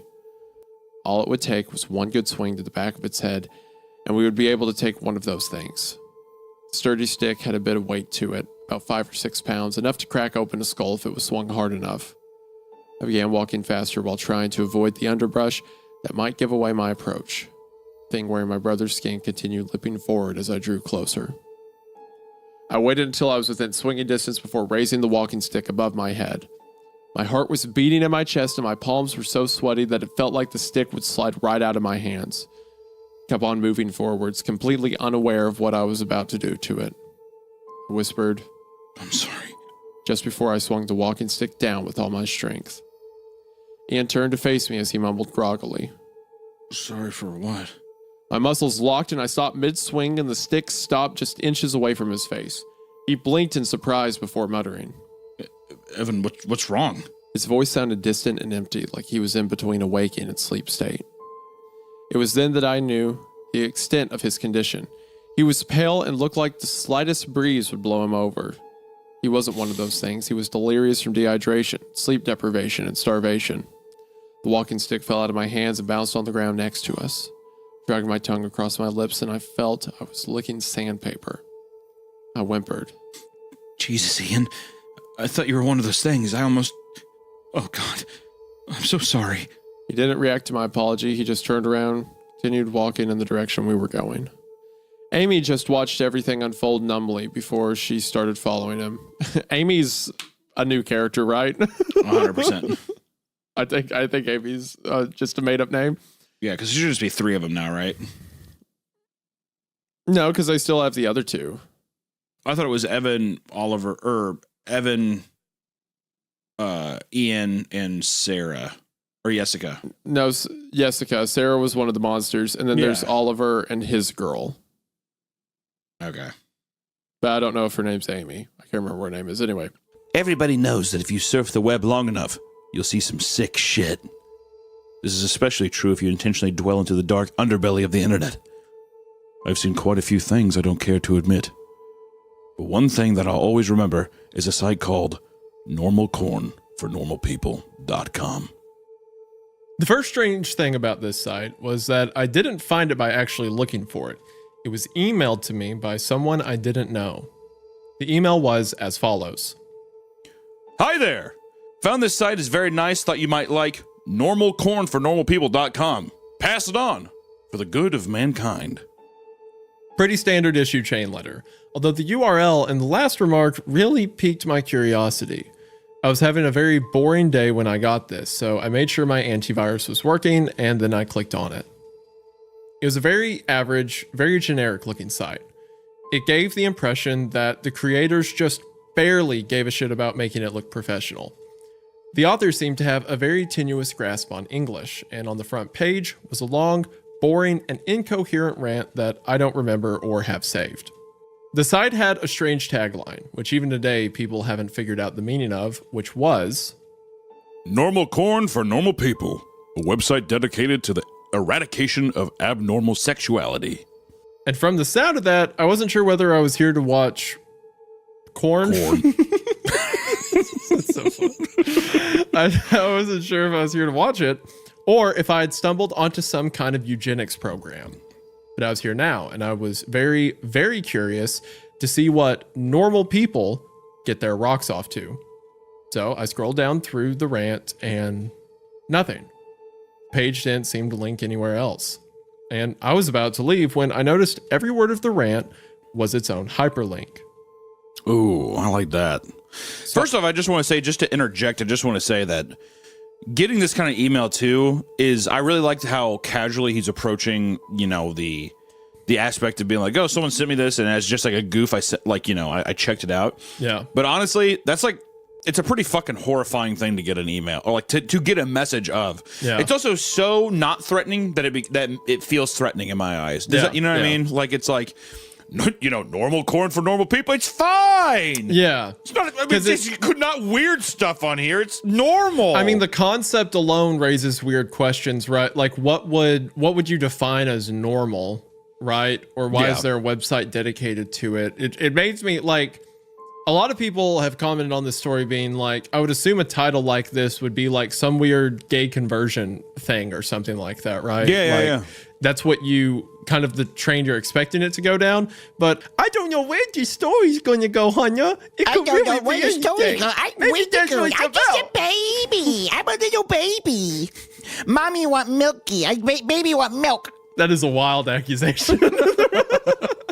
You're right though. Like, it does have the same vibe. It's funny that you say like gay conversion camp, because it has that kind of fanatic kind of thing where it's like it's like a passive aggressive sign is what it feels like. Yeah. The eradication of abnormal sexuality, like smacks of the pulpit. Yeah. A bit, you know. Mm-hmm. And also, like, you have to kind of transport yourself back. This is 12 years ago, right? So. Oh yeah, I guess we should have said that. This is posted 12 years ago, so it's been a while. Yes, by user Wreath, by the way. REATHE. So for credit. We were going to mention that at the beginning, but at the end, I mean, but you did? Oh, okay. Well, I don't. It's just that whenever you start talking, my brain just kind of like zones it out and quits paying attention because I don't care. I don't know how to process words. I'm just a little baby. So you have to take yourself to like 12 years ago, because now like you open Twitter and it's like, oh, there's 3 people that died. That's cool, you know, like it's kind of everywhere. But back then you had to go looking for weird stuff, right? Live leak. Yeah, like live leak stuff. Yeah, like it was much harder to come across than just general internet browsing. So that's like you kind of have to be in that mindset, like, oh, a weird website, who knows what could be on it. Right. So I clicked one of them and was sent to a white page with very long list of links in the form of normalcorn for normalpeople.com / and then random letters. So I stopped for a minute and asked myself if I really wanted to waste God knows how much time clicking random links that will likely give me a virus that will break my computer. God. I figured I'd just try it for maybe 5 minutes just to see if anything came up. I clicked one of the links and was sent to another page. This page apparently had totally different URLs than the last one. I was just about to say, fuck this, when I clicked on the third link and a video download came up. It was called peanut.avi. It was a 30-minute video of a man, a woman, and a dog in a kitchen. The woman would make a peanut butter sandwich and the man would set it down for the dog to eat. This was all that happened for 30 minutes.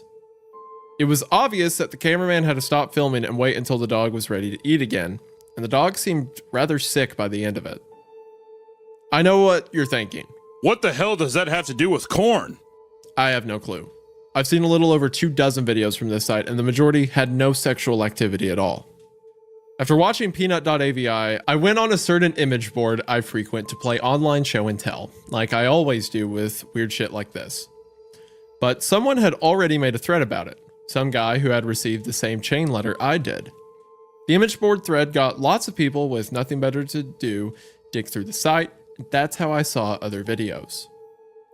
Most of those 24 videos were very uneventful and consisted of people talking to the cameraman in a room with nothing in it but a desk and a few chairs.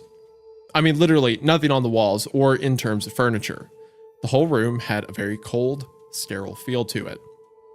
You know what this kind of reminds me of is that old video online. Soup.avi? Yeah, exactly. So I actually... Do you think that it was born from this? I can't remember, but I can't remember which way it was, but I remember hearing speculation that one inspired the other. I can't remember which came first, though.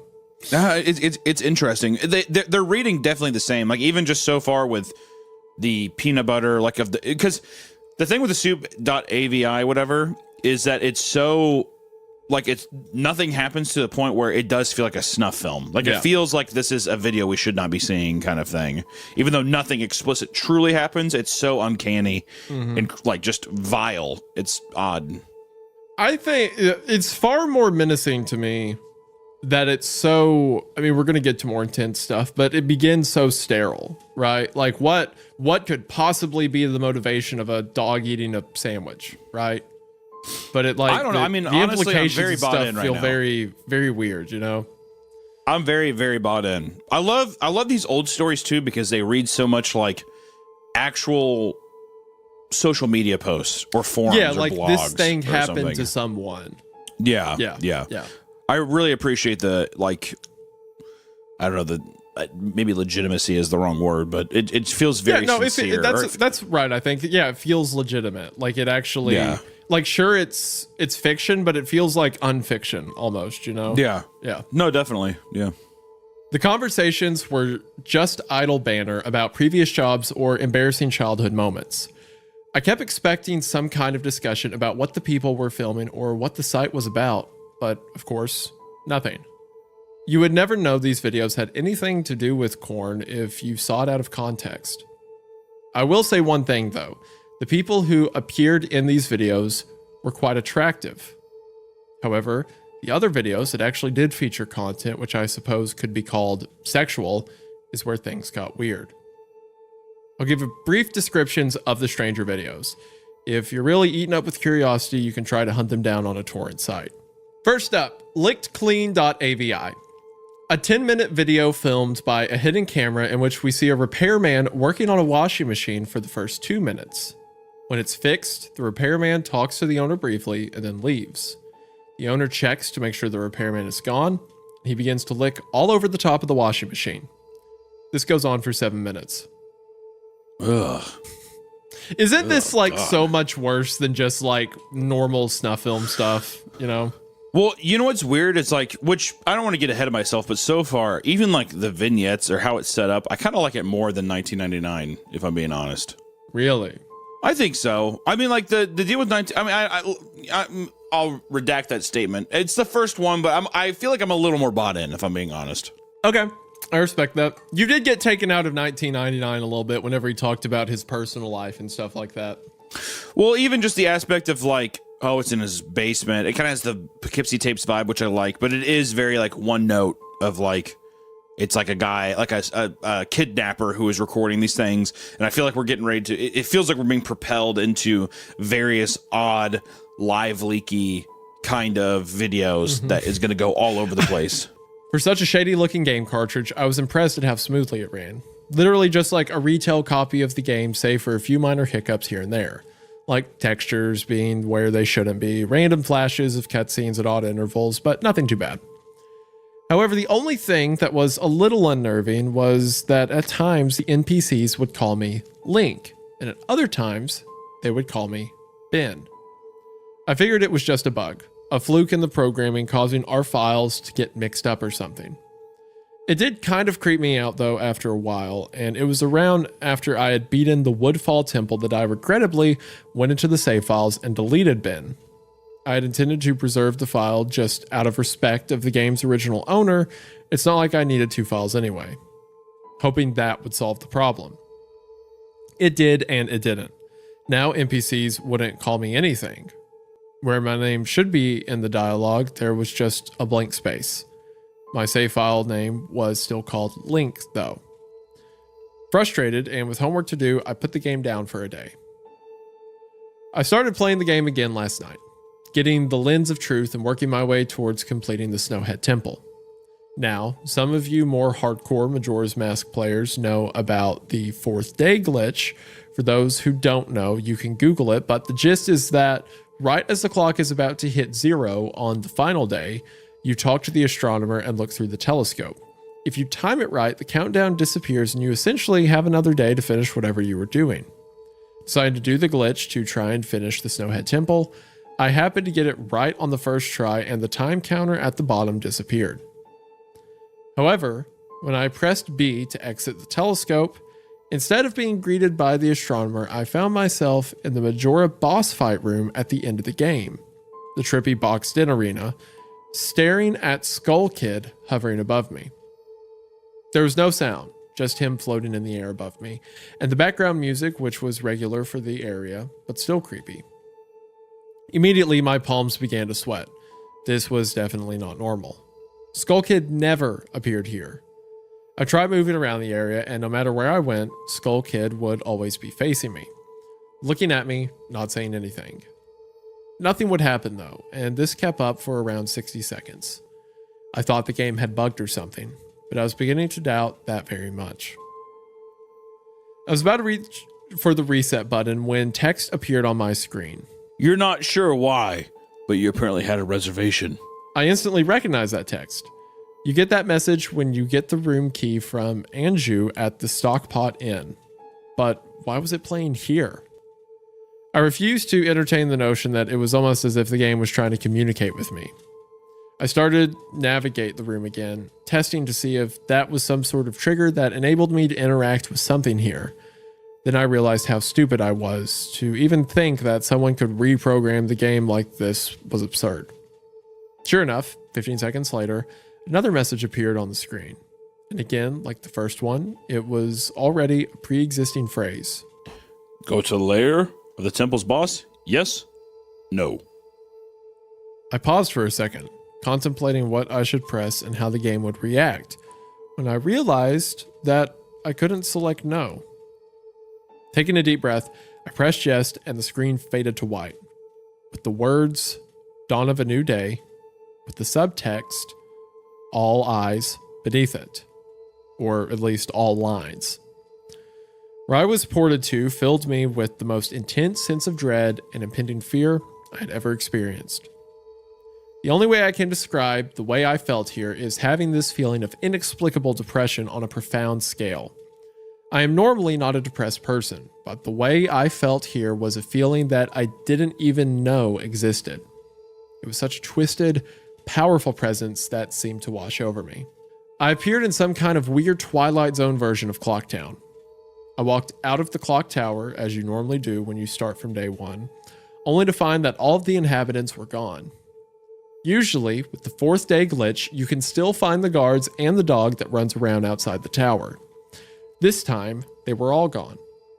What replaced them was the ominous feeling that there was something out there, in the same area as me, and that it was watching me. I had 4 hearts to my name and the hero's bow, but at this point, I wasn't even considered for my avatar. I felt that I personally was in some kind of danger. Perhaps the most chilling thing was the music. It was the Song of Healing, ripped straight from the game itself, but played in reverse. The music would get louder, building up so as if you should expect something to pop out at you, but nothing ever did. And the constant loop began to wear on my mental state. Every now and then, I would hear the faint laugh of the happy mask salesman in the background, just quiet enough so that I wasn't sure if I was just hearing things, just loud enough to keep me determined to find him. I looked in all 4 zones of Clocktown, only to find nothing. No one. Textures were missing. West Clocktown had me walking on air. The entire area felt broken. Hopelessly broken. As the reverse Song of Healing repeated for what must have been the 50th time, I just remember standing in the middle of South Clocktown, realizing that I had never felt so alone in a video game before. As I walked through the ghost town, I don't know whether it was a combination of the out-of-place textures and the atmosphere and the haunting melody of the once peaceful and soothing song being butchered and distorted, but I was literally on the verge of tears and I had no idea why. I hardly ever cry. Something had gripped me here, and this powerful sense of depression that was both foreign and crippling. I tried leaving Clocktown, but every time I attempted to zone out, the screen would fade to black and I would just zone into another part of Clocktown. I tried playing my ocarina. I wanted to escape. I did not want to be here. Every time I played the Song of Time or Song of Soaring, it would only say, "Your notes echo far, but nothing happens." By this point, it was obvious the game didn't want me to leave, but I had no idea why it was keeping me here. I didn't want to go inside the buildings. I felt that I would be too vulnerable there to whatever I was terrified of. I don't know why, but I came up with the idea that maybe if I drowned myself at the laundry pool, I could spawn somewhere else and leave this place. As I zoned in and ran towards the pool, that's when it happened. Link grabbed his head, and the screen flashed for a brief moment of the happy mask salesman smiling at me. Not Link, me, with Skull Kid's scream playing in the background, and when the screen returned, I was staring at the Link statue from playing the song Elegy of Emptiness. Are you familiar with what these things look like, by the way? I feel like I wouldn't say I'm definitely an expert, but I feel like the only thing I truly remember, if I'm being honest, is just the mask on the cover of the game and the smile of the moon. But I'm just getting pictures, like I'm kind of painting pictures of myself that are, or like to myself that are, like just variants of that. You know what I mean? Yeah. And I do remember, I think like the South Clocktown, like I feel like I remember that pretty well. Yeah. And honestly, I love the world building of this too, because it kind of feels like, so far, if I had to guess anything, just because we're at a preamble here, is it feels like it's like possibly the ghost of a child or some kind of kid like haunting this game or is stuck in this game and is maybe looking for somebody to like take his place in the game or something, or that kind of vibe. But I love the idea of, because I feel like everyone has been there, right? Or at least me when I was younger. I used to play been like trapped inside of a game. Am I right, boys? Or even like the idea, I guess more so I meant like, you know what I mean, when you're like transfixed and you're scared playing a game, but you don't want to turn it off, but it's like you also don't want to proceed forward in a weird way. You know what I mean? Yeah, yeah. I remember I had Quake on Nintendo 64. I remember I was so scared playing that game. I was so fascinated by it, but it was so haunting. I would like yell for my mom. I'm like, Mom, come here and watch me play this. Whatever, but I was just horrified the whole time. It's kind of one of those things. So it's like to be trapped in this, to be actually transfixed in this, but then also to have the game be altered in this way where you're like, I feel like I cannot even like lose grip of the controller is just a really interesting archetype. Yeah, it's also like, it's a weird area of gaming where like, you know, everyone's experience was personal. You know, online play wasn't a huge thing yet or whatever. You could kind of, like, not that it happened to you, but you could see this situation playing out in your head, you know? Because nowadays, if this started, you just be like, hey, Reddit, what happened? How do I fix this glitch? Yeah.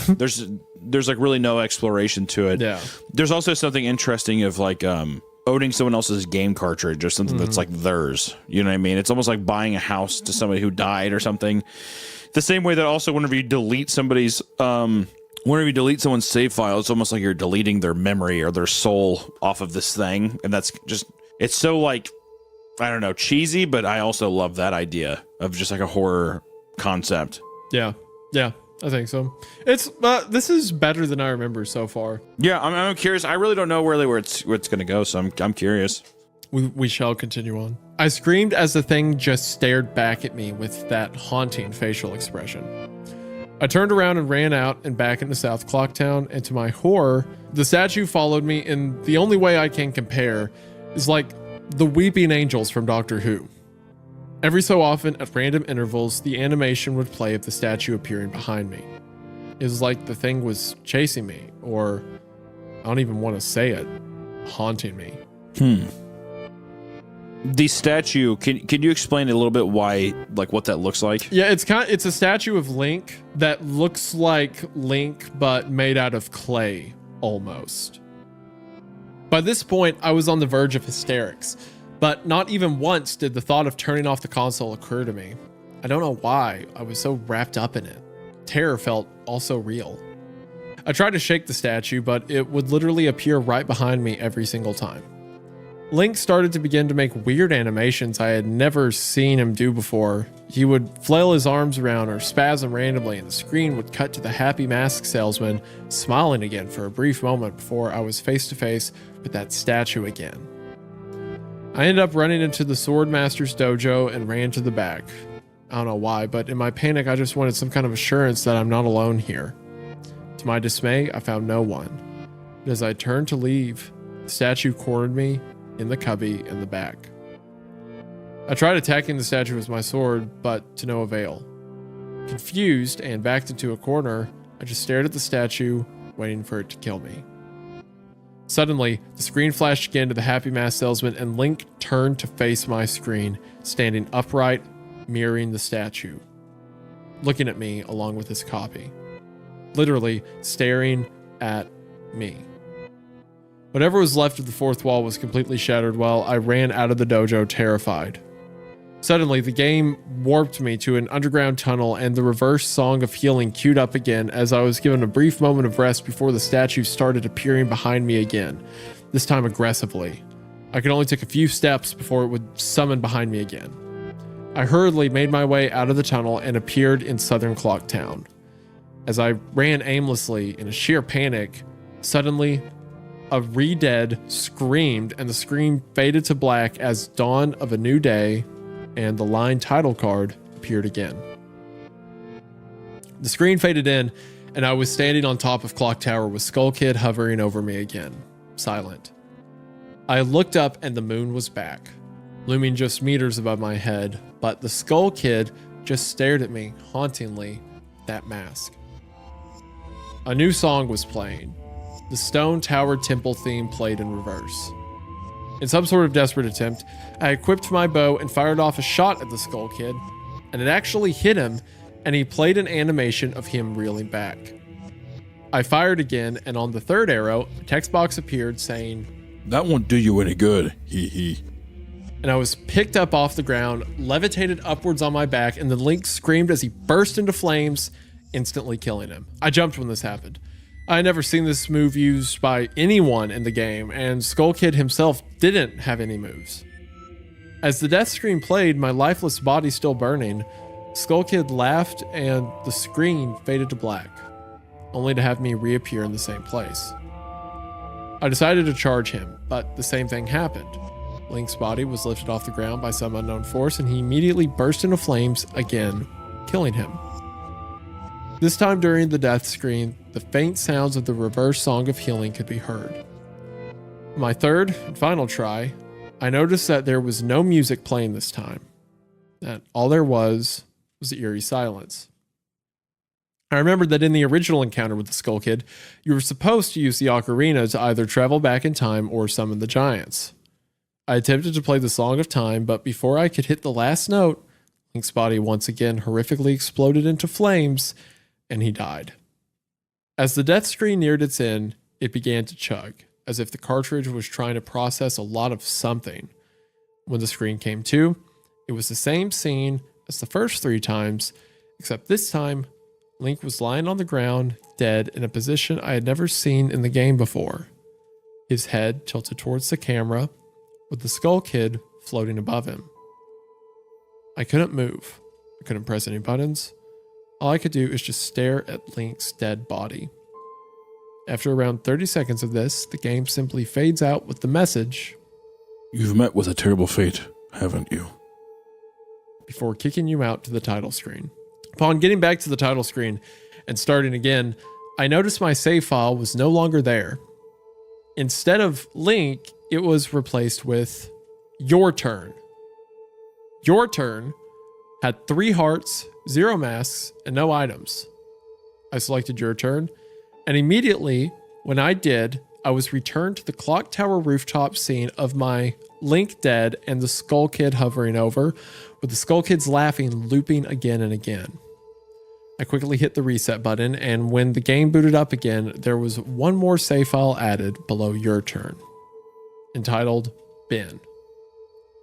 Bin's save file is right back where it was before I deleted it, at the Stone Tower Temple with the moon almost crashing.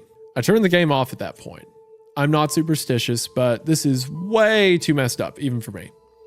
I haven't played it at all today. Hell, I didn't even get any sleep last night. I kept hearing the reverse song of healing music in my head and just remembering the sense of dread I felt exploring Clocktown. I drove back to the old man's house today to ask him some questions with a buddy of mine. No way I was going there alone, only to find that there's a for sale sign in the front yard, and when I rang the door, no one was home. So now I'm back here writing down the rest of my thoughts and recording what happened. Sorry if some of this has grammatical errors and whatnot. I'm running on no sleep here. I'm terrified of this game, even more so now that I relived it a second time writing this all down. But I feel like there's still more to it than meets the eye, and that there's something calling me to investigate this further. I think Bin is something in this equation, but I don't know what. And if I could get a hold of the man, then I would be able to find some answers. I need another day or so to recuperate before tackling this game again. It's already taken a toll on my sanity, I feel like, but next time I do this, I'm going to be recording my footage all the way through. The idea to record only came to me towards the end, so you can see the last few minutes of what I saw, including Skull Kid and the elegy statue, but it's on YouTube here. I'm going to stay in this thread for a little while longer before I fall asleep to answer any questions you guys might have, or hopefully listen to your ideas or theories to help me shed some light into this, or maybe things I should try to do. I think I'm going to play Bin's file tomorrow to see what happens. Maybe I was supposed to do that all along. I don't believe in paranormal shit, but this is a little messed up. But maybe this Bin guy is just a really good hacker or programmer. I don't want to think about the alternatives if he isn't. That's the end of the copy paste. I'm hoping that maybe this is some kind of running gag the developers had, and that other people have gotten gag or hacked copies of the game like this. This just really scares me. End of post 1. I really like that there really is a little video file too that you can watch. Oh yeah, there. the whole cute. thing I think is recorded. All the big story moments. Yeah, I was noticing that too. Just kind of like very whimsical, very ethereal. Did you picture this whenever he was reading the story? Did you picture that? Do you still picture a guy who is just sitting there watching the game, or do you feel like he is totally submersed in, like, he is completely like not like in the game, but like his perception is like he's no longer just a guy holding a controller. I don't think he literally got pulled into the game or anything. But I think that, yeah, I mean, you've been there. Like, you know, you're playing a game like late at night or whatever, and you're like zoned in, and then you kind of like snap out of it a bit, you know? I think he's in that kind of state, like where the things happening to Link actually scare him. But then it's like terrifyingly broken by these fourth wall moments where like the thing in the game looks directly at him or whatever. Well, it also feels like the only reason I was wondering, because I agree, I don't think he's literally in the game, but I do think I'm wondering how much of like his psyche or whatever is getting sucked into it to where it's like he's in a trance almost or something. Yeah. To where now it's like you're kind of like stuck in this hell loop. You know what I mean? He's kind of hearing the same songs going backwards or whatever. It's just kind of interesting, to especially be in such like a familiar world as something like a Zelda game or something feels kind of interesting. Are you ready for Post 2? Post 2. Post 2. September 8th, so literally the next day. Yep.